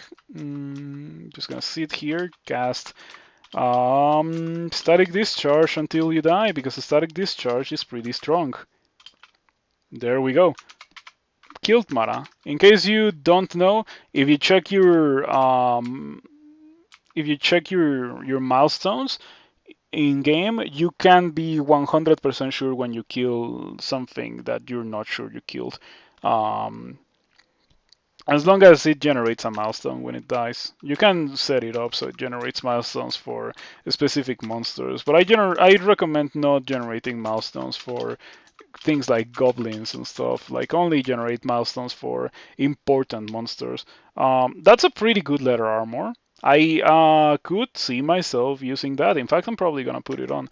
Once again, we would be lacking the poison resistance, but that certainly gives me no issues with willpower. Allows me to continue using my Scarf of Repulsion, which is a pretty good property to have versus versus a Yoctor Captain. I'm gonna use Fear here because one of those guys had they resisted the fear. That's weird. Oh, where did you come from? Did the Convoker convoke it? I think that's what happened. Anyway, this can easily kill me. Like, super easily kill me. Like, right now, next turn. Literally next turn. So, we are blinking away, we're teleporting, we're casting Swiftness, and we're running for our life. And blinking and teleporting into the same spot. Alright, alright. Where did that thing come from, anyway? Did you see that? What's up with that? Sometimes the game can get pretty ridiculous pretty fast. We're reading teleport again. We don't really have that many. There's some games where I have like 20 teleports by this point. This is, of course, not one of those. At the very least, I can run for my life now. Not coming back to this level. I do want the leather armor, but I don't want to die to menace. I think I'm gonna try to ninja the armor and then just like never come back here, because otherwise I run a very high chance of dying. Maybe when I have Chain Lightning, I'll be able to kill menace without really that much of a complication, but not until then. And my Chain Lightning is at 91%. As I mentioned earlier, I'm going to be training Conjurations and Air Magic to 24, and then I will be training Spellcasting to 20, 21, then Invocations to 27 would be the ideal skilling. Being a Demonspawn and therefore having garbage aptitudes, it will probably be difficult to do all of that. Come on, get me my item. I want my item, dude. You don't. It doesn't have to be this way, Menace. I need that leather armor of charity. I wish I could selectively apport it, but I think it's standing on this stack, or like it's in this stack of items. No, it's not. Okay, gonna cast a port. It would apport the Wand of Roots, unfortunately. Can I? I cannot choose. Yeah, I would just apport the top item in the floor there. Inconvenient. I need to teleport. I cannot grab these. Maybe double summoning will get the job done. Okay, there's no way Menace kills that. Yeah, I got a really, really good scroll of teleport. Need them to follow me. Oh, I got confused. Oh, they got confused. If I got confused, they got confused because of mass confusion. That's what Menace has. That's so nasty. Menace is such a messed up unique. Ridiculously powerful. He also got silence. Is he still standing on top of the loot? I think the loot was here. Yeah. Oh man, Menace is guarding my item. This is awful. The guys are kind of like killing each other. such a nasty situation to be in. I should re-teleport because we're not leaving that. We're not living through that. Menas hopefully left the bolt and I can grab my item. And there he is. Okay, there he is. You almost never get to see him cast Mass Confusion because he silenced first. That is correct. Very inconvenient indeed. Menace doesn't have fire or cold resistance. He does have poison resistance. So what I could do is cast a Scroll of Poison and then ignite poison. And hope that gets the job done. That's pretty bad. I am a Demonspawn, keep that in mind. I am a Demonspawn. And by extension, anything that Menace does when it comes to melee will ruin me, will absolutely devastate me. Okay, goes for the Mass Confusion again. Keeps getting away with the Mass Confusion. It's a 38% chance to work, so it's perfectly understandable that it's actually working for Menace. How hurt are you? Heavily wounded, so that's roughly 50% HP. Not bad. Acid?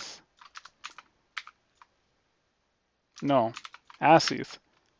94% chance to hit. Looking pretty good. How low on armor class are you? You're corroded, so you don't really have that much. Let's use the enough tremor stones. Ooh, okay. I was not expecting to beat Menace, since Menace is pretty strong against everything that I was doing. Man, he even had a resistance to electricity tower shield. So funny. His tower shield is super good too. Like I would use that if I was into using tower shields. But this character obviously doesn't have the experience to do that. Let me put this on. Goodbye scale mail. Goodbye cloak of willpower. I can stick. That can stick around. Yeah. Look at that. It looks so good. You know what I really want? A cloak of poison resistance. That would be perfect for rounding out my resistances. Now I have two sources of willpower. Did I get willpower at some point? Because like I have 4 pips of willpower. I don't see anything here. Huh. Did I get 4 willpower per level up or something because I'm a Demonspawn? Oh no, the leather armor has 2 pips of willpower. That explains everything. Alright. Pretty good leather armor. Really, really good. Well worth it doing what I ended up doing. Though it was quite risky. How much money do I have? 5,000. Imagine if I had anything to buy. It would be sweet to, you know, want to spend money to to have the need to spend money with this character, but it certainly is not the case.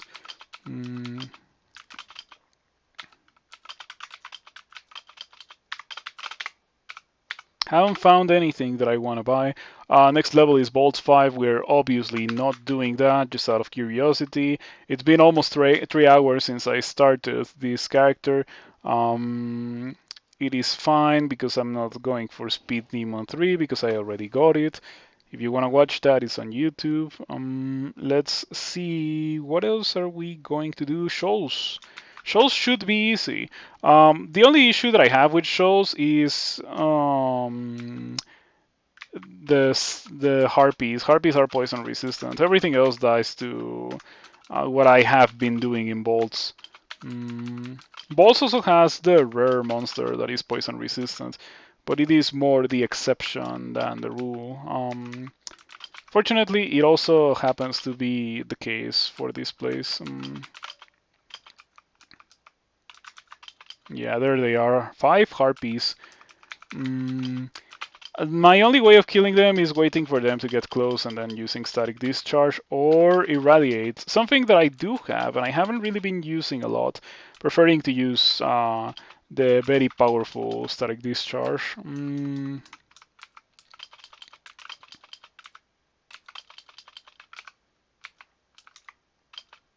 2 ghost crabs. Well, the ghost crabs are unfortunately immune to poison since they're ghosts. So that's gonna be annoying. We're gonna have to airstrike them. Okay, that's one down. And that's two down. Alrighty. There's probably another one. Oh no, I think that is just like a nasty bolt that places spectral monsters. Yeah, in case you were wondering why I didn't want to do these before doing bolts, the decision explains itself if you look at the screen right at this moment. A million monsters in the first level, with many more to come in an open arena, while I'm standing on shallow water, surrounded by monsters that are faster than I am. So I really, really cannot run away, and I really, really cannot poison them.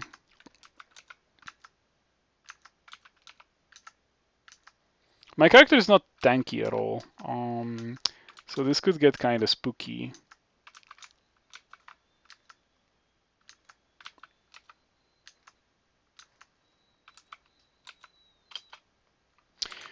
It wasn't really that bad. I guess we're still not. We're still not entirely safe, I guess. I don't like the mark. I would like to try to get out of here. How much haste do I have? 3. I kind of want to use swiftness. I think it's the correct thing to do. If I'm gonna be running, might as well run with swiftness. I was also thinking about teleporting, but I think swiftness is just better. Um, Teleporting or using blinking. That place is just absurd sometimes. I don't want to do the rest of this level. Why are these in... these have the craziest resistances. All the elementals are immune to electricity or resistant. Cannot use a static discharge against them. You would think that that water elementals are like cold resistant, right? But they're not. So you can always hit them with refrigeration or stuff, and it works quite well. I think the only one that is resistant to cold is the earth elemental. The resistances of these guys are all over the place. Not that much of a fan of that. Only have 3 teleports, unfortunately, because of the Menace incident, forcing me to spend quite a bit of my resources. But I'm still gonna use one to, avoid the pain. It's not a very good teleport, I can tell you that.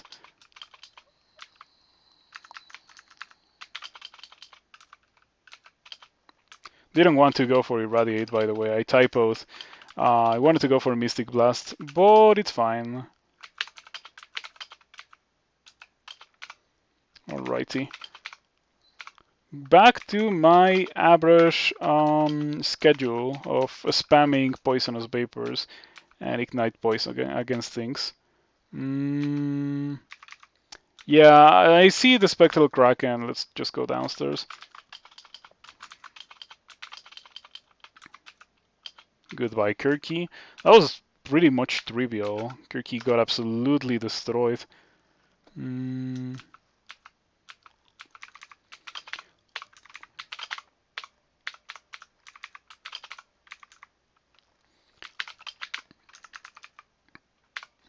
Okay, I have a sizable amount of potions of mutation. Do I have another source of resistance to electricity equipped? I do, the elemental staff. That means that I can just drink a potion of mutation to get rid of the antennae. I don't like the loss of armor class. I am going to drink one more. That's pretty much like not having any mutations. So whatever. My current hat has willpower, so it cannot really be taken off. Or it could be. Yeah, it actually can be taken off. All the resistances that it offers are already provided by something else. The leather armor that I have is probably what I'm going to stick with for the rest of the game.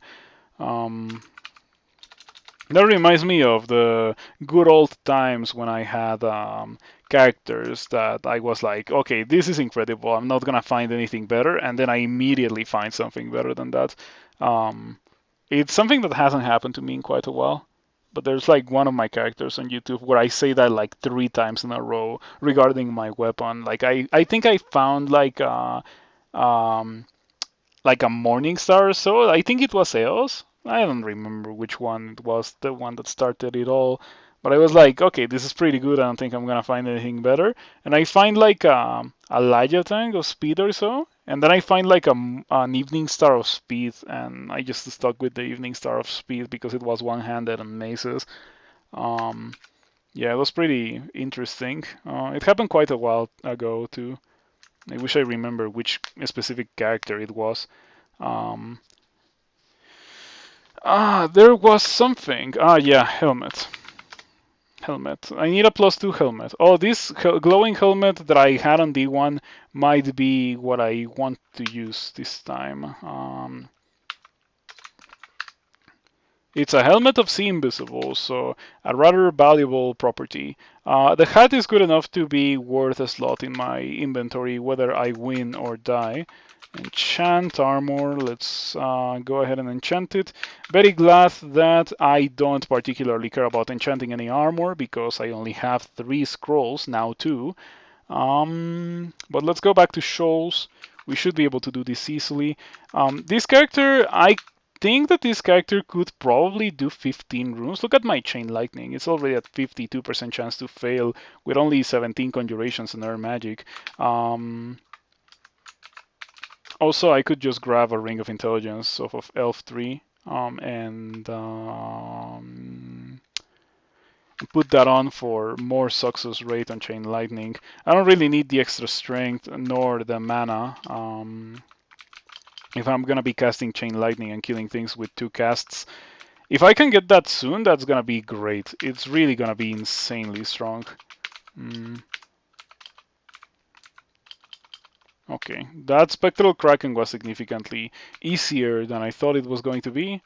Not bad. 6 potions of resistance. Good to see that I have access to so many of them in case something happens. Though nothing is really gonna happen. Like, look at these resistances. And I'm also gonna have Chain Lightning. So, like, I think that once I get Chain Lightning, this character's fate will have been sealed into being a winner of this game. I think it's like unavoidable when I get that.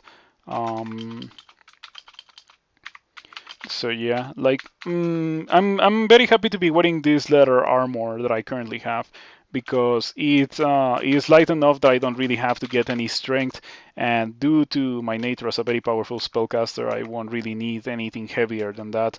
I'm really looking forward to having access to Chain Lightning for killing these water elementals and that kind of thing. It also is a much more powerful spell that just hits the entirety of the screen. Not saying that Toxic Radiance is bad. It certainly is quite good, but it is also kinda like it takes a bit longer to kill things compared to Chain Lightning. Chain Lightning, you press the button and things explode. Okay, Krakens are super easy to kill. You would expect that a giant sea monster would have poison resistance, considering how many monsters with poison exist in the depths of the ocean.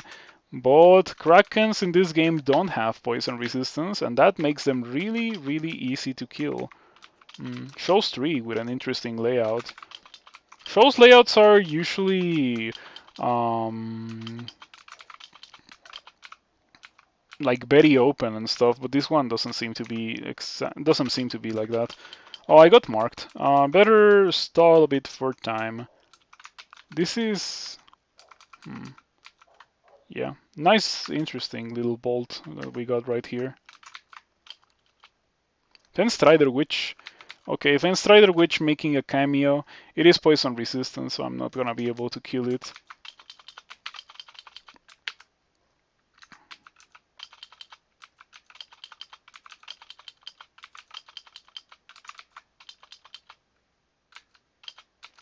Okay, I am completely fine. My Powered by Dead is also going absolutely insane. Do I still only have Powered by Death 1?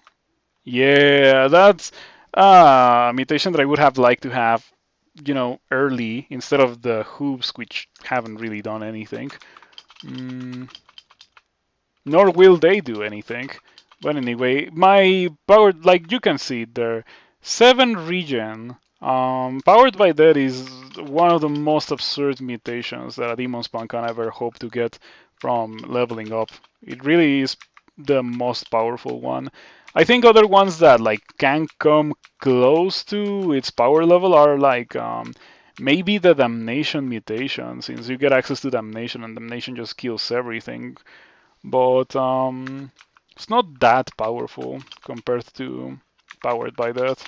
Powered by Death just gives you all the sustain that you could possibly ever wish for. Mm, it's kind of hard to kill, or it's kind of hard to die when you're regenerating like 10 HP per turn. It's just as simple as that.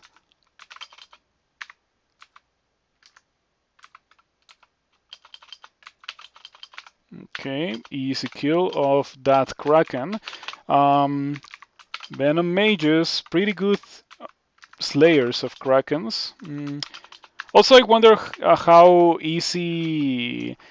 I wonder how impactful it was that I was able to do Elf before doing Alert Branch. Like, I personally think that had a big impact on this character.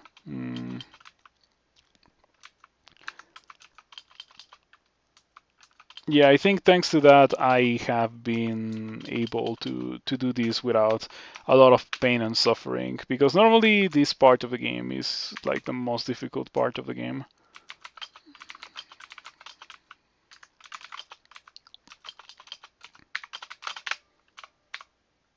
Okay. Harpy bands cannot poison them, so just gotta get close and static discharge them. Unfortunately, the static discharge thing doesn't work against water elementals, so it is kind of awkward, the existence of water elementals on harpies, especially since the water elementals make me unable to cast. That's also not very good.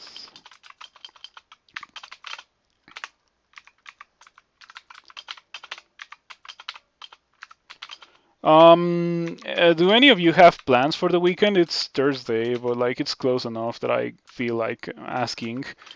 Um, as for myself, I do have plans to go out and like do stuff outside, but I would like to maybe stream after that. I am debating on whether or not I want to stream for like the last 12 hours of the tournament or so, or maybe a bit longer than that. Just to compensate for the fact that I didn't do my traditional very long stream at the start of the tournament. Yeah, it's just that this version I wasn't able to do it. And the fact that I didn't feel like doing that in the first place also makes me hesitate when it comes to doing one at the end. So I'm not 100% sure on that, but I do want to like play a bit more of the tournament. Or at least I want to play until the game gives me enough reason not to play. These last couple of characters that I've played, the one that I won on Tuesday and this one have been, decent, respectable characters that haven't been engulfed in suffering. So I like them. I wish that more crawl characters were like that. If crawl characters were more like that instead of my average experience, I would play more crawl.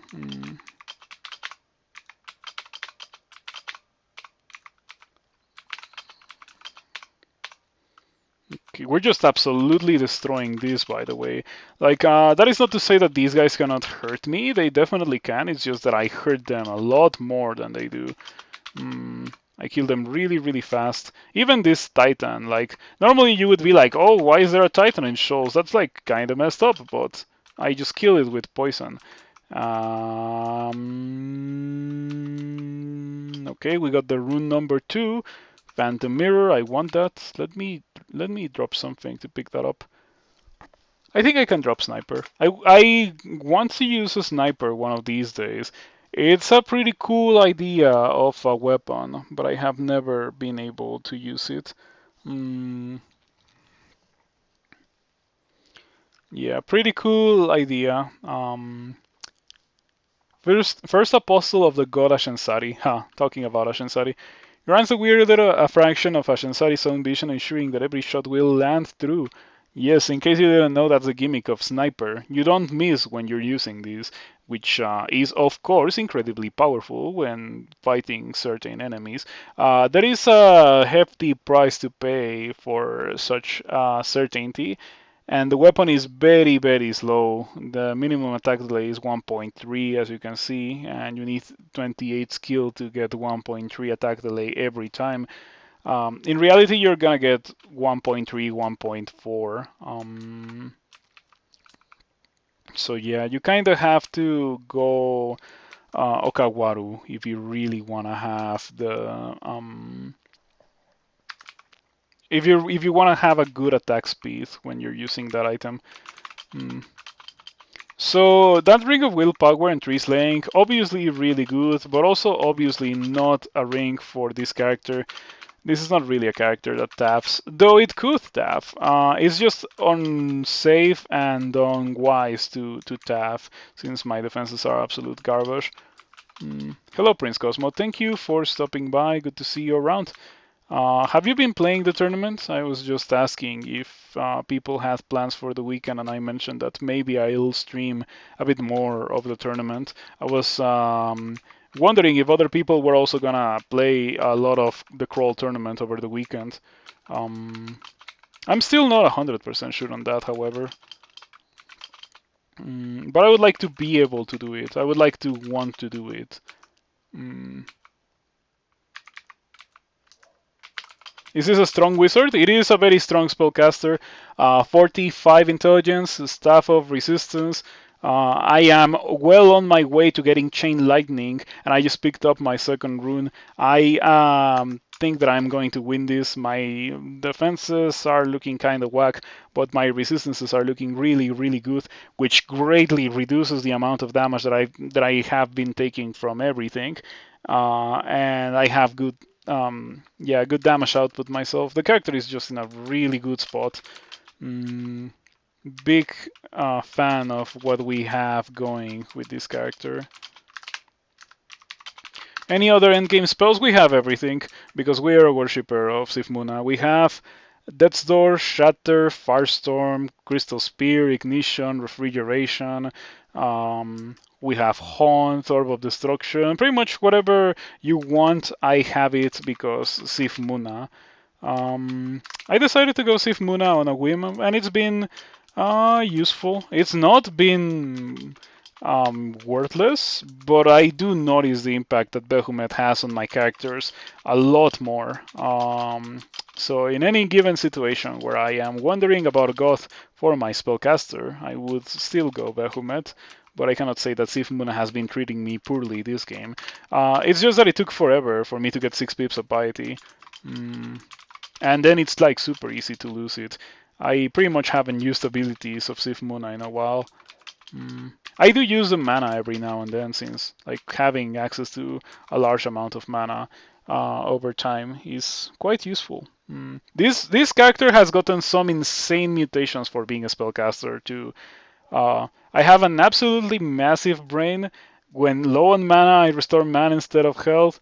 I regain mana rapidly when hurt, like Guardian Spirit. Yeah, that's what it's called. Your mana and physical power is enhanced at high health, powered by death, and this, which doesn't do anything. Any particular reason I'm targeting Chain Lightning? Because I got more air magic than fire magic. Also, I started as an elementalist and I am using air strike, so I decided to train for Chain Lightning because I would receive immediate benefit from training more air magic compared to training fire magic, since I don't really have any fire magic spells, nor do I want to be running around shooting fireballs and pulling the entirety of the level towards me. Yeah, that's what I am using. That's why I went for Chain Lightning. Otherwise, I think I would have liked to go for what is that thing called? Firestorm. Yeah, I almost went for Firestorm. We are done with shows, bolts for an elf. I did elf before doing lair branches. I was very happy about that. Let's go do depths. Oh, hold on.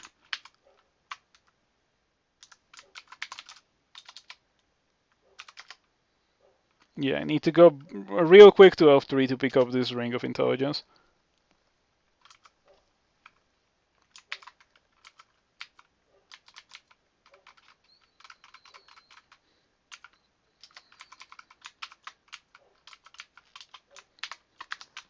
Yeah, the character is looking really, really good. I would like to replace my Scarf of Repulsion for a Cloak of Preservation or a Cloak of Poison Resistance. Ideally, a Cloak of Preservation, and I would find the Buckler of Poison Resistance, and then I would just be on my way to being unkillable in SOT. Uh, let's see. There must be some Ghost Bolts. D9, D or Alert 3. Shows 2, this one that I have right here that I'm not doing, and bolts 3. Alrighty. There's also the D3 grinder, D7 Menkaure, which I never killed. I don't think I have to worry too much about them.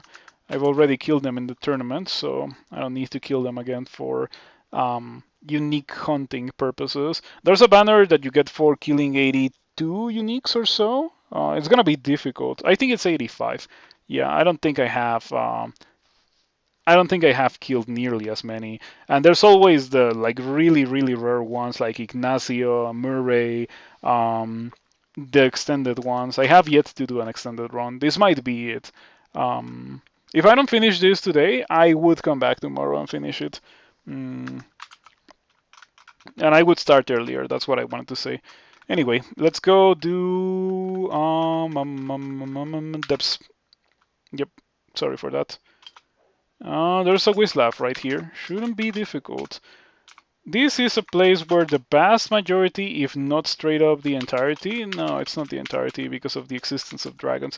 The vast majority of monsters that I see are not gonna be poison resistant, so I can just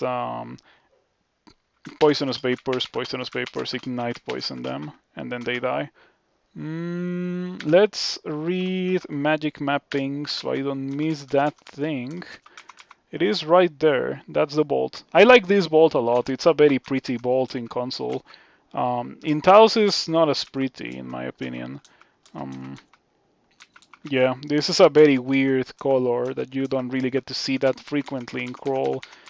I think it appears in SOT, but it might be a different shade of purple. In Taos, it doesn't look that cool, in my opinion. Yeah, it doesn't look that cool. But anyway, let's go here. Oh no. This is one of the few Wizlabs that I don't do. Yeah, this one just kills you. There's Tormentors and there's Hellions in there. The Hellbinder also has the ability to summon greater demons, which yeah, I don't have to deal with that. I could theoretically do it. It probably wouldn't be the end of the world. Inaugural cast of Chain Lightning. Inaugural cast of Chain Lightning. So yeah, that's what I was thinking of.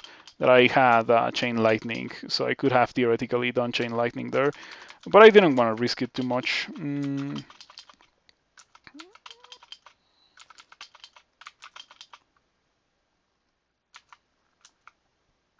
I wish I had mana regen, by the way. I've been regening mana like absolutely crazy, but I have no mana regen. Regardless, it's not as much of an issue since my Demonspawn mutations are just giving me all the mana that I could possibly wish for. I like this thing, this casting Chain Lightning thing. Yeah, it's really nice. Um, really strong spell, and I like really strong spells that just kill everything. Mm.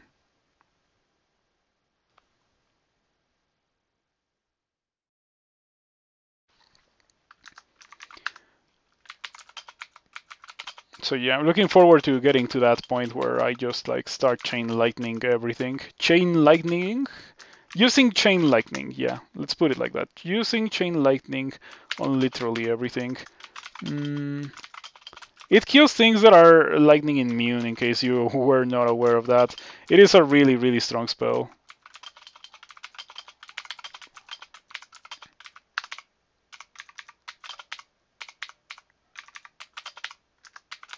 So if I win this, I'm gonna have a streak of 2 again.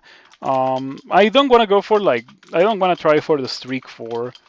I think that I could possibly do it, but I don't particularly care that much to try.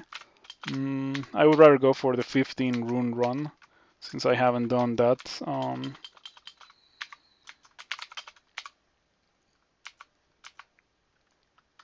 Alright, that's it for Depths 1. Very, very easy Depths 1. Those were my first casts of Chain Lightning. In case you're wondering why I can cast Chain Lightning with 12 spell casting and soft 20 in the other related skills, it is not only because of my incredible intelligence, but also because I have Wizardry. I got Wizardry from this Big Brain mutation. Very convenient.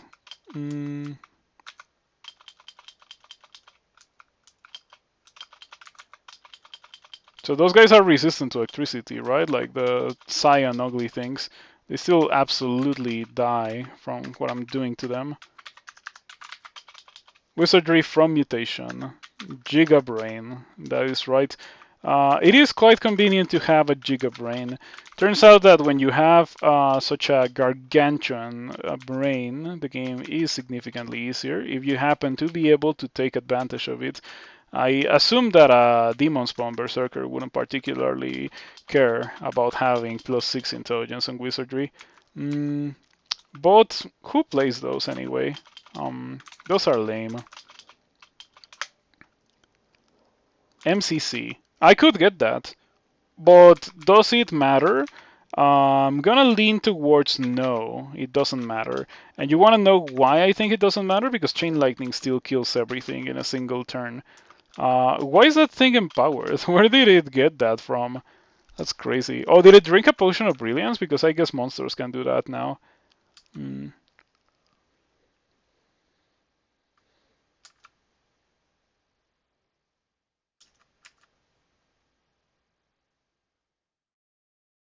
I don't see it. I don't see how this guy got empowered, but it doesn't matter. Can just go for Chain Lightning and get a miscast. It's at 19%.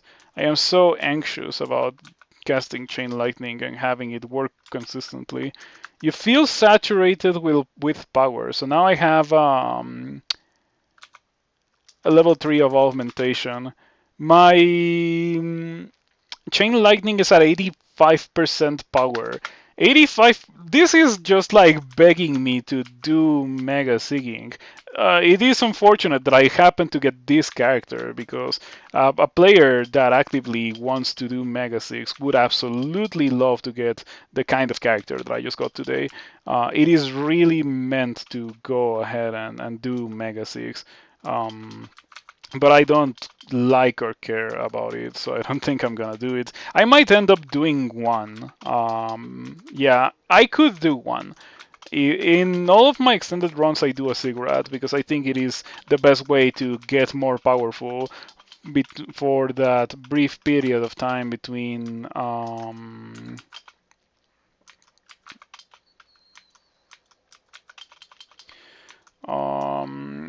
Sorry, brief period of time between Pandemonium and Hell. Yeah. Sneaking in a cigarette between Pandemonium and Hell is probably a pretty good idea. I don't like the fact that I have been constantly bombarded by crystal bolts from these guys. I mean, they're not really killing me, but it's 3 of them. I don't really have mana. I'm rather low on HP. It's just like a bad death waiting to happen for me if I was to just sit there and wait for something that could kill me to appear. might as well, avoid that kind of situation.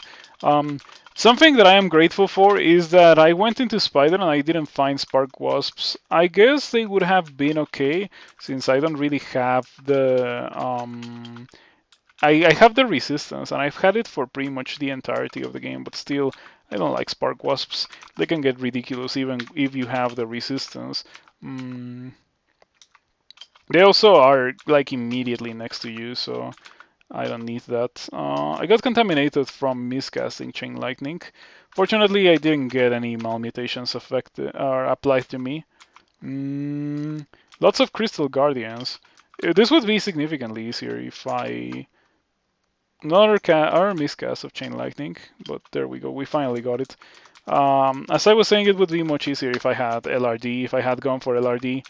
Mm, but I did not, so whatever. I could open that and just kill everyone. Mm, that Ring of Wujian's Benevolence is pretty decent. You could even call it incredible. It's just not for my character. One of my Swords Dexterity characters would be very happy to find that, however. I don't really need to open that, and there's like not much other loot. Let's take a look at this guy. It's not resistant to electricity and it has 99 HP. Okay, that's like a super free kill if I just open the door and cast Chain Lightning. Yeah, that killed everything except for the ghost, funnily enough. It even killed the fiend. There we go. Easy peasy. And I don't get anything out of it. Didn't really need to do that, but I still did it anyway because it's free experience. Everyone likes free experience. I wonder how much damage does my Radiate deal. I haven't really been checking on it. 3 dice of 36. I have 100% power on Chain Lightning. Why? Why do I have 100% power on Chain Lightning at 16? This is so absurd. I'm glad that this is a stable because, like, throughout the tournament, we have been getting some really, really busted characters that that I'm glad, like, we can save the seed for in case you ever want to play like through the seed and like try to make different decisions and build the character in a different way. I can just buy everything. I don't need to save money because I have all the money. Yeah, buy everything that might be slightly relevant, so not the Potion of Cirque. I am not gonna get a better sky weapon than the one I have. Like, period. It's not gonna happen, so I'm not gonna buy the Randarts. Would have bought all of those Randarts earlier in the game if I had got a shop like that in Orc or Dungeon, but it is not Orc or Dungeon. That kinda hurt. Alright, that's not good. I am casting Chain Lightning as if Chain Lightning was at 1% chance to miscast, and I should probably stop doing that because it's gonna get me killed. Okay, I'm running in the right direction. This guy's hasted. Yeah, no wonder it's catching up to me.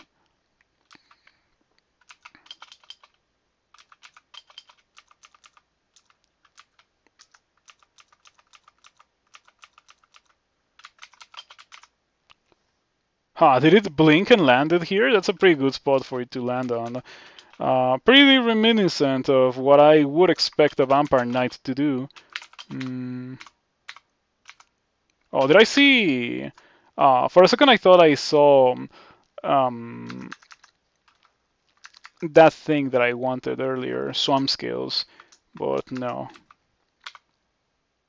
I'm getting miscasts on Chain Lightning as if I was casting it with an 80% chance to fail. Just getting miscasts on it left and right. I will also open this vault and kill everyone. I just wanna have a bit more reliability on my Chain Lightning. It's definitely not gonna be nice to cast Chain Lightning and then have it fail 2 times in a row against that. I think I can afford to try against BB. BB, like, take a look at that. You got a lot of HP today. Yeah, it says about 270, but like it actually can vary widely. Let me tell you exactly what's the range. The game says 213 and 305. 213 is the lowest, 305 is the largest amount of HP that she can have. Um, but she usually has around 270. Mm, there we go. We dealt some real damage with those chain lightnings. The closer the monster is, the more damage chain lightning will deal to it. So it is also a positional magic spell. I like the idea of having monsters close to you to just like blow them up. It is really cool. Incentivizes you to get closer to the monsters. Unlike Firestorm, which actually wants you to be as far away from the monsters as you can, so you don't hit yourself with the Firestorm. As I mentioned earlier, I have access to MCC. I have been thinking about it. Chain Lightning is at 13%. I think that I can probably just turn this off, train Air Magic to 21. I really thought that I was going to need 24, but I'm very glad to see that it's not going to be the case. 21, 21, spellcasting to 21, and then I'm going to max invocations after that.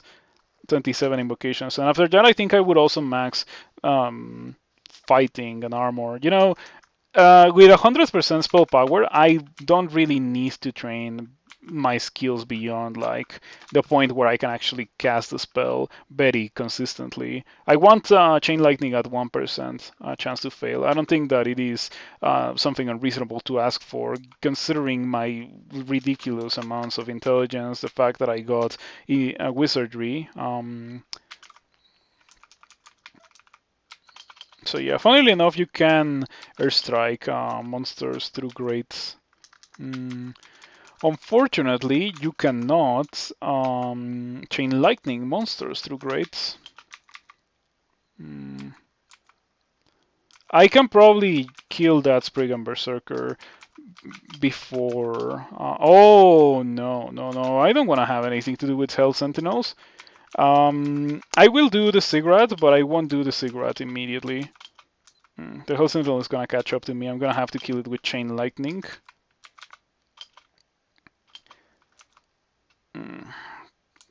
Pretty rough.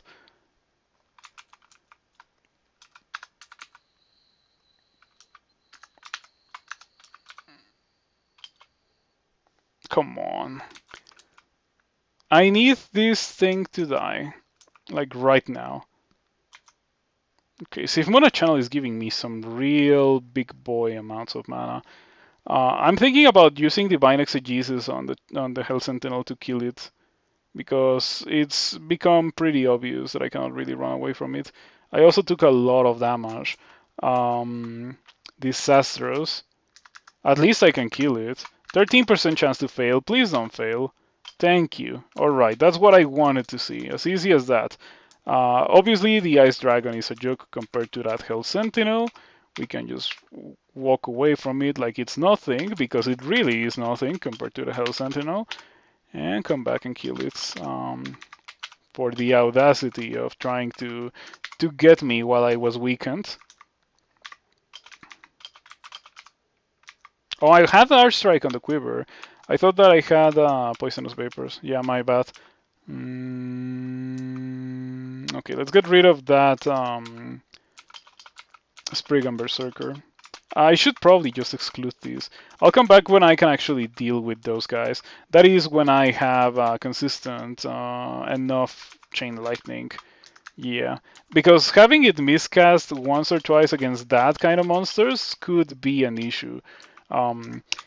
So, just to emphasize on what this character was doing, like it was going around casting the poison package and irradiate and mystic blast until I got chain lightning, and I got chain lightning at the right time, because like this is kind of the point in the game where I needed the power spike. That is not to say that I couldn't have just continued running around killing the things the way that I was doing before.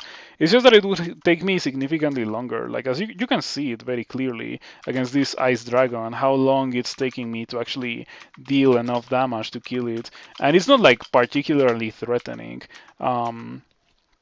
but it is kind of cumbersome. I'm gonna buy this obviously because I don't need the money. I don't need anything from there, and I don't need anything from there. Okay. But I did buy a manual of dodging with zero dodging. I should probably put some points towards it. Mm.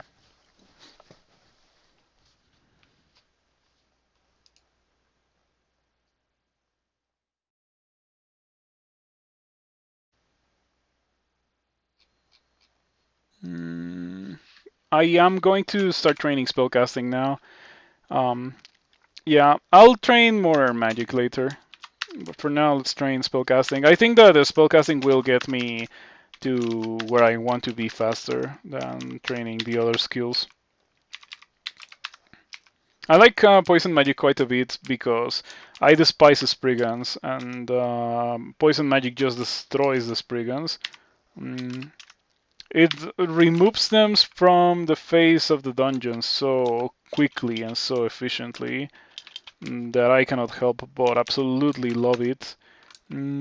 Almost every character that is somewhat capable of casting spells can do that too, which is something that I like because I do play a lot of spellcasters.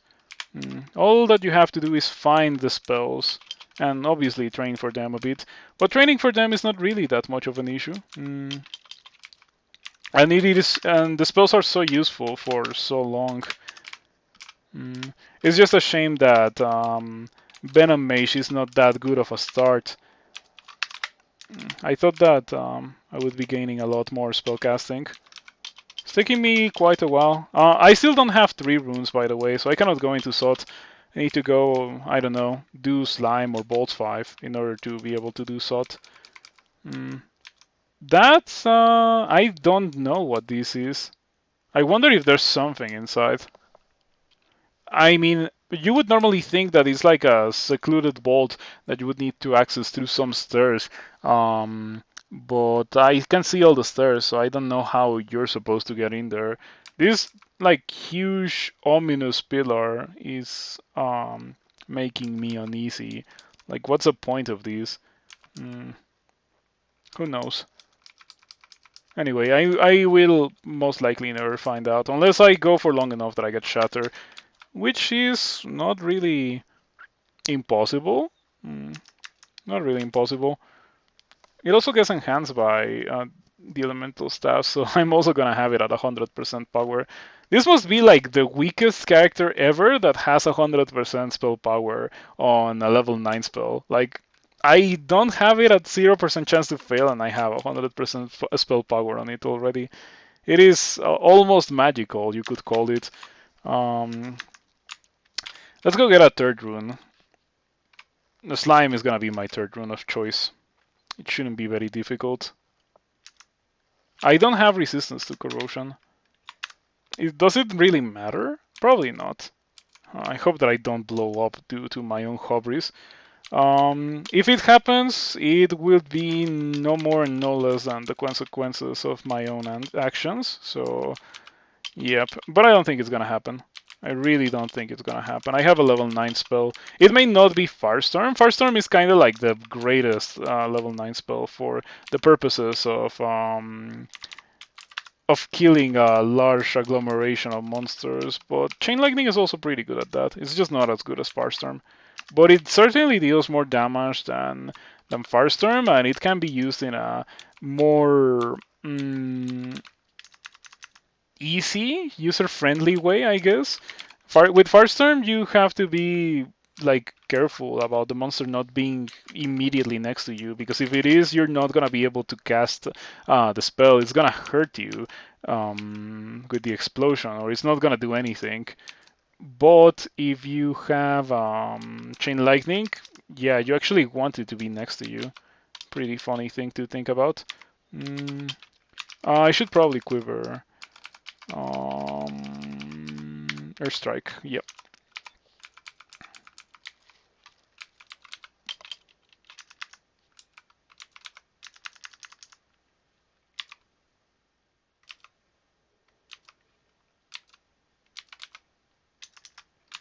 Got a bit of a miscast there. Not what I wanted to see. That's fine. I wanted it to bounce more, but it very clearly didn't. So something funny about this character is that it has Guardian Spirit. So I can just use Sif Muna Mana Regen, and now like my HP just goes through the roof. My effective HP anyway. I guess I can use a Potion of Mana now for more of that effective HP going through the roof. Since after all, I am indeed being affected by the consequences of my own decisions. I am in a situation where this guy is getting kind of nasty. I am not afraid of this guy at all because normally it would be nasty, but I have a lot of cold resistance. So yeah, that guy is not gonna kill me. I still have channeling. I think that I could use a potion of resistance. Maybe get out of here and go find some resistance to corrosion because it seems that I am going to need that for real. Using airstrike against these guys is really not the wisest thing to do when I need to kill them quickly. I think I really have to go for the chain lightning on many of these monsters, which ends up being a pretty bad thing if I do miscast it. So theoretically, 1 in every 10 casts of chain lightning is gonna end pretty bad for me. Those are not good odds. Yeah, definitely not good odds when you plan to go around casting the spell hundreds of times.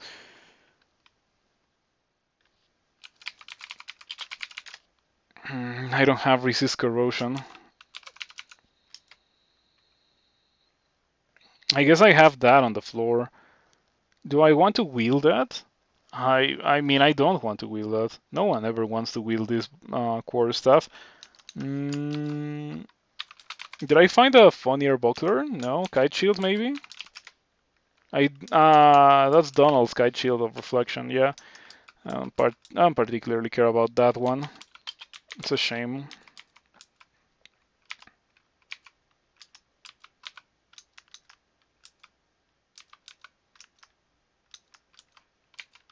It's nice to cast chain lightning and not take any damage.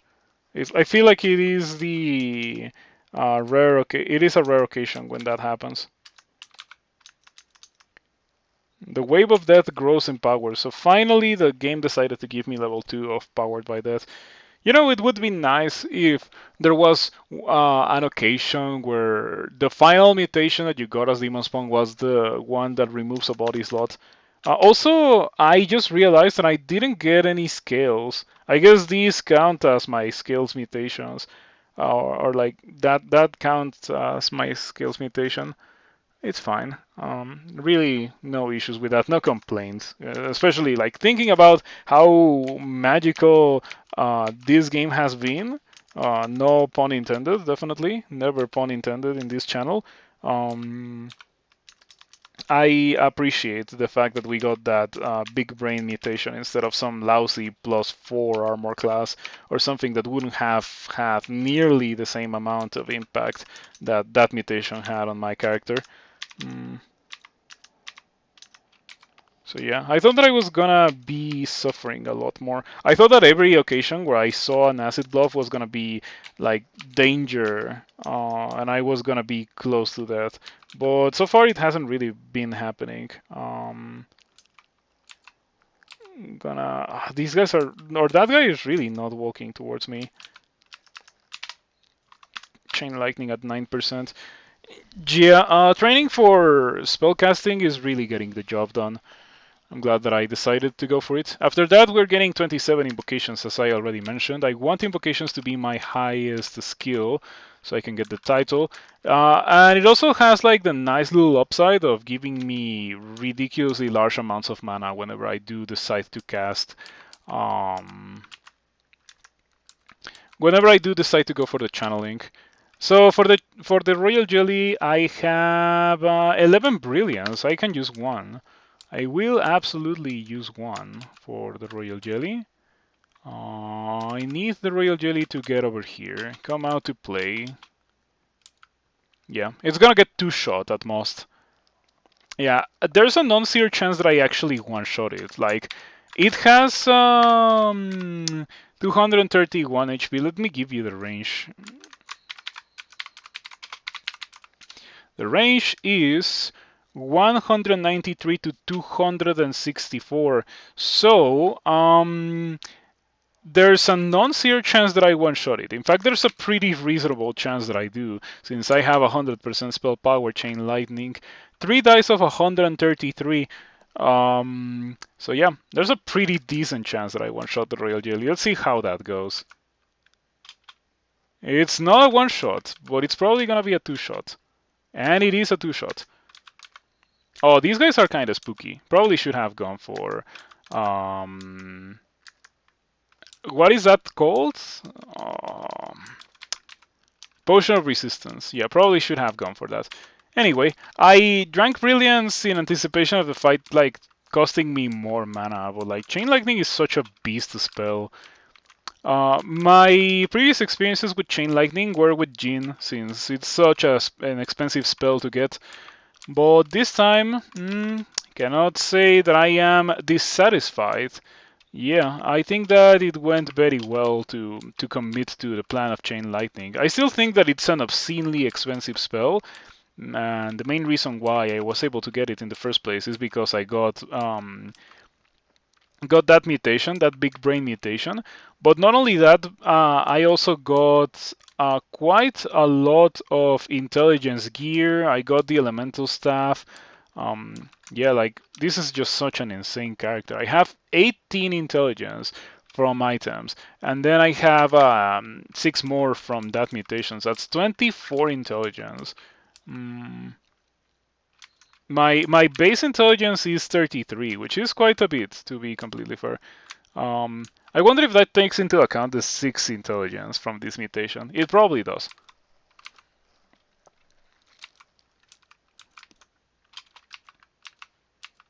Hand crossbow of penetration. Pretty good item, but I don't particularly care about it. Oh, that's a pretty good ring of resistance to corrosion. I wouldn't mind putting that on. In fact, it's so good that I'm gonna carry it.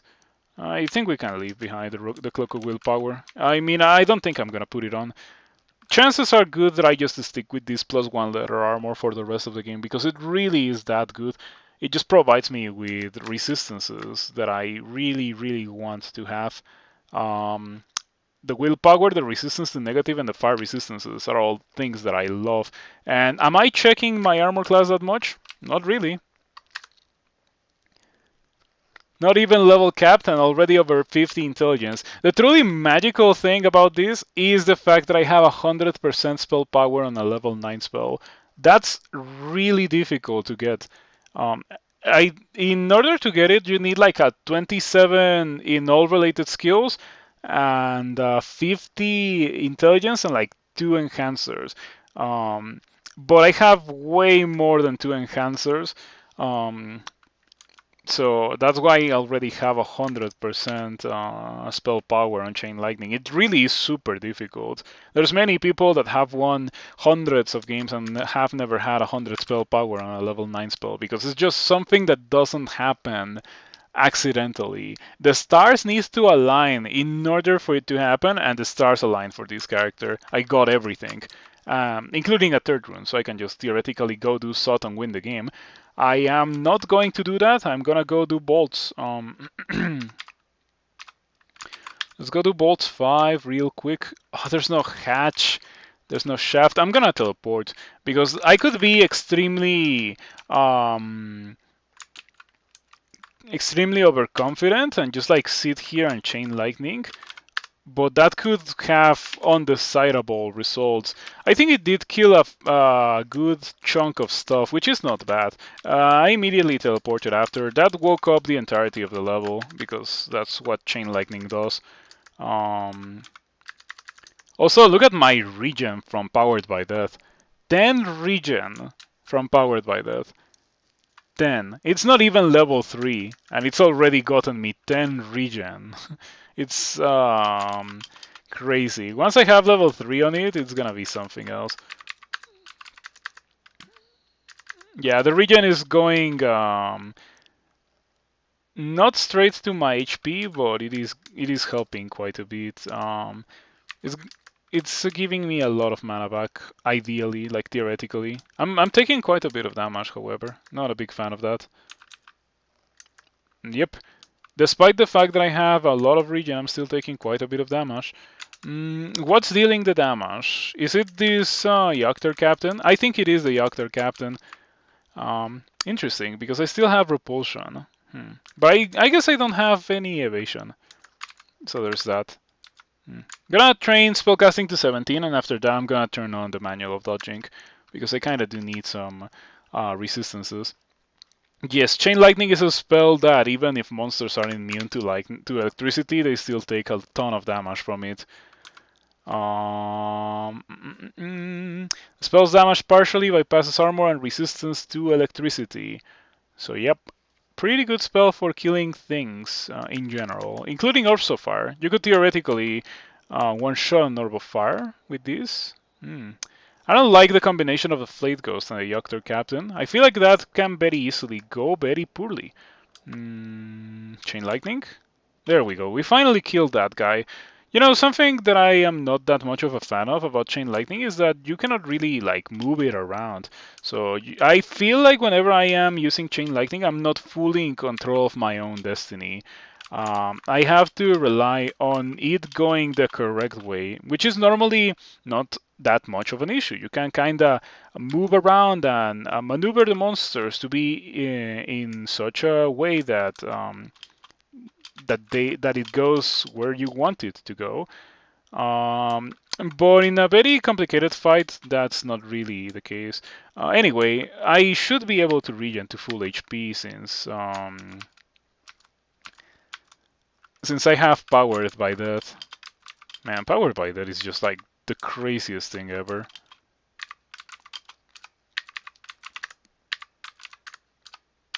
I like not having to juggle around my inventory. That's one of the things that I dislike the most about Crawl, and I've always disliked that ever since the good old days when I enjoyed Crawl more. Even before that, before I started streaming, I didn't like juggling around items and rings and stuff. That's part of the reason why I chose to use this +1 letter armor instead of like, I don't know, fully enchanted dragon skills or so. Like I have pro skills and I'm still choosing to use this because this gives me the ability to not have to juggle around rings. I consider that to be kind of an issue with the game, but I also don't have a good solution for it. Like nothing that wouldn't involve like a serious rework of the game and like simplification of resistances so that monsters with elemental attacks are actually scary, but resistances are much more scarce. I don't know. I don't know how I would do it. Haven't really given much thought about it, but I would like to see like to see changes that make it so that you don't really have to juggle items around that much. Sojobo, Queen of the Tengu with poison resistance. Sojobo generally generates with like things that happen to ruin my day. This time she has poison resistance. I have Chain Lightning, so it's only a matter of getting close to her and then bopping her. You block the Orb of Destruction with my 3 shields. That's nice. Pretty decent ring as well. Wizardry, resistance to electricity, resistance to corrosion.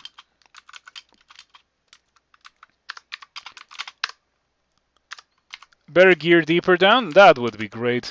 I would appreciate better gear deeper down, like so that you don't have to rely on getting lucky with whatever resistances you may need or want. And instead of that, like very consistently, the game giving you the resistances that you need for the late game. You know, the kind that I am thinking of, resistance to electricity, not resistance to corrosion. That could be considered a luxury, considering how little monsters actually threaten you with that. Even in depths, only caustic strikes are truly spooky with resistance to corrosion. Not even leeches. You can kill an instant leech very reliably without having to go for resistance to corrosion. Having it does reduce the chance that you're gonna die from the leech, which is nice. But it is not something that I would particularly take care of having every time that I fight a leech. That would be more like willpower. Yeah, for leeches you want willpower and you want ideally some degree of evasion. Okay, let's train dodging precisely because of what I just said.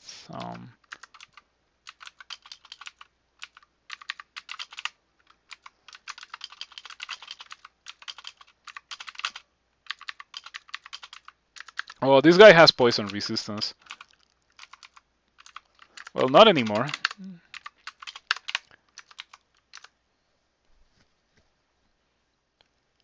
For most gear, it seems once you get end of mid game, the gear kind of caps.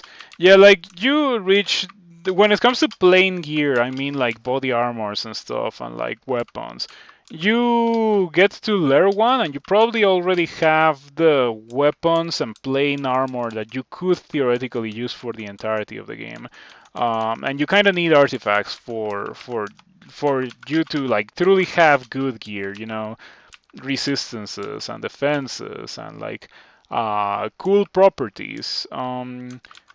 It would be cool if like weapons and armor brands were not only more abundant but also more exotic and powerful. I would appreciate that quite a bit.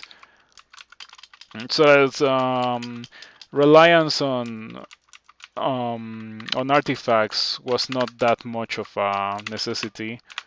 Mm. It is not really a necessity. I have exemplified in the past myself that you can absolutely win the game without really having any resistances. It's just that only the strongest, most offensive of characters will be able to get away with doing that kind of thing. And even then, you will probably need some fire resistance and some willpower. Those are like the absolute minimum requirements. Do I have Blink? I don't. I actually don't. That's insane. I have no blink. It blows my mind. All right, I have no blink then.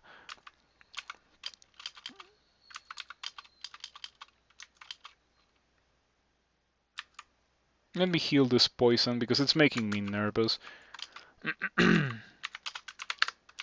Yep, that's unusual. Or a way to upgrade artifacts even if rare. Yeah, because sometimes you get like garbage artifacts with the best ideal like possible resistances that you really need, but you just like have them on the most useless artifact, the -1 robe of whatever, right? Um, so it would be nice to be able to like grab that and put it on a plate or something and make another artifact. Um, it would be quite useful. I'm gonna re-teleport here. I don't think I'm danger of. I'm at danger of dying. I don't think I am at danger of dying. Yeah, pretty good teleport. Put me in a very safe spot. Mm.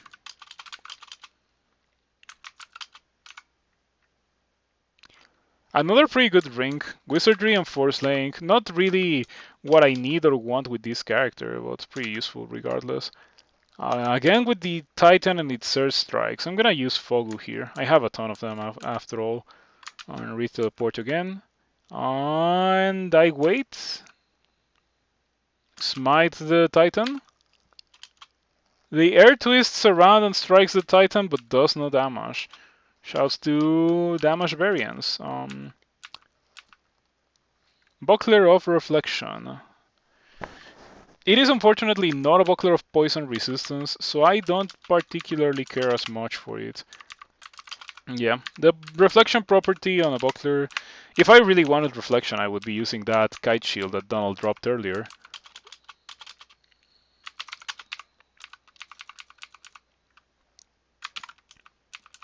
The Side of Curses. Definitely not using that, but it is a pretty cool item. I would like to use it one of these days. By the way, I already picked up the rune, so I'm just like running around, killing everything to burn this manual that I have because I can. Sojobo. Okay, round 3 versus Sojobo. Get over here so I can chain lightning you. She doesn't die from that. She has poison resistance. Irradiate gets the job done. Of course it does because my Irradiate deals absolutely nuclear damage. 3 dice of 37. Not as much as Chain Lightning, of course, but still more than enough to kill most of the denizens of the dungeon. That guy is gonna teleport away. Yeah, instead of going for the poison, should have, or instead of going for ignite poison, I should have just let the poison get the job done.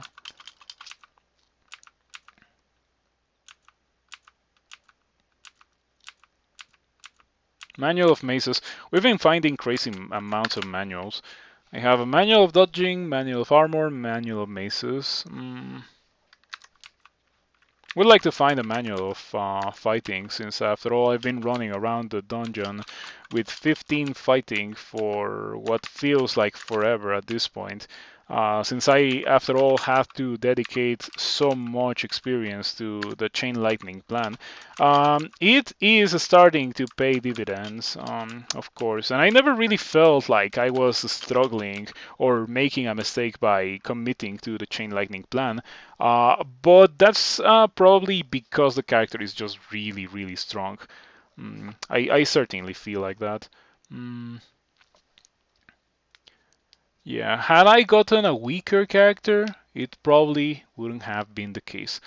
Mm, regardless, I think this is where I am going to leave it for the night. Thank you for watching and thank you for hanging out. If you enjoyed what you saw, you should consider following if you are not already following. And if you are, you can consider subscribing. You don't have to, but I would appreciate it if you did do that. It really helps a lot if you subscribe or contribute like that. Regardless, I'll come back tomorrow, probably earlier, and go for a 15 rune run with this character. I have mummy form, right? I don't see it here.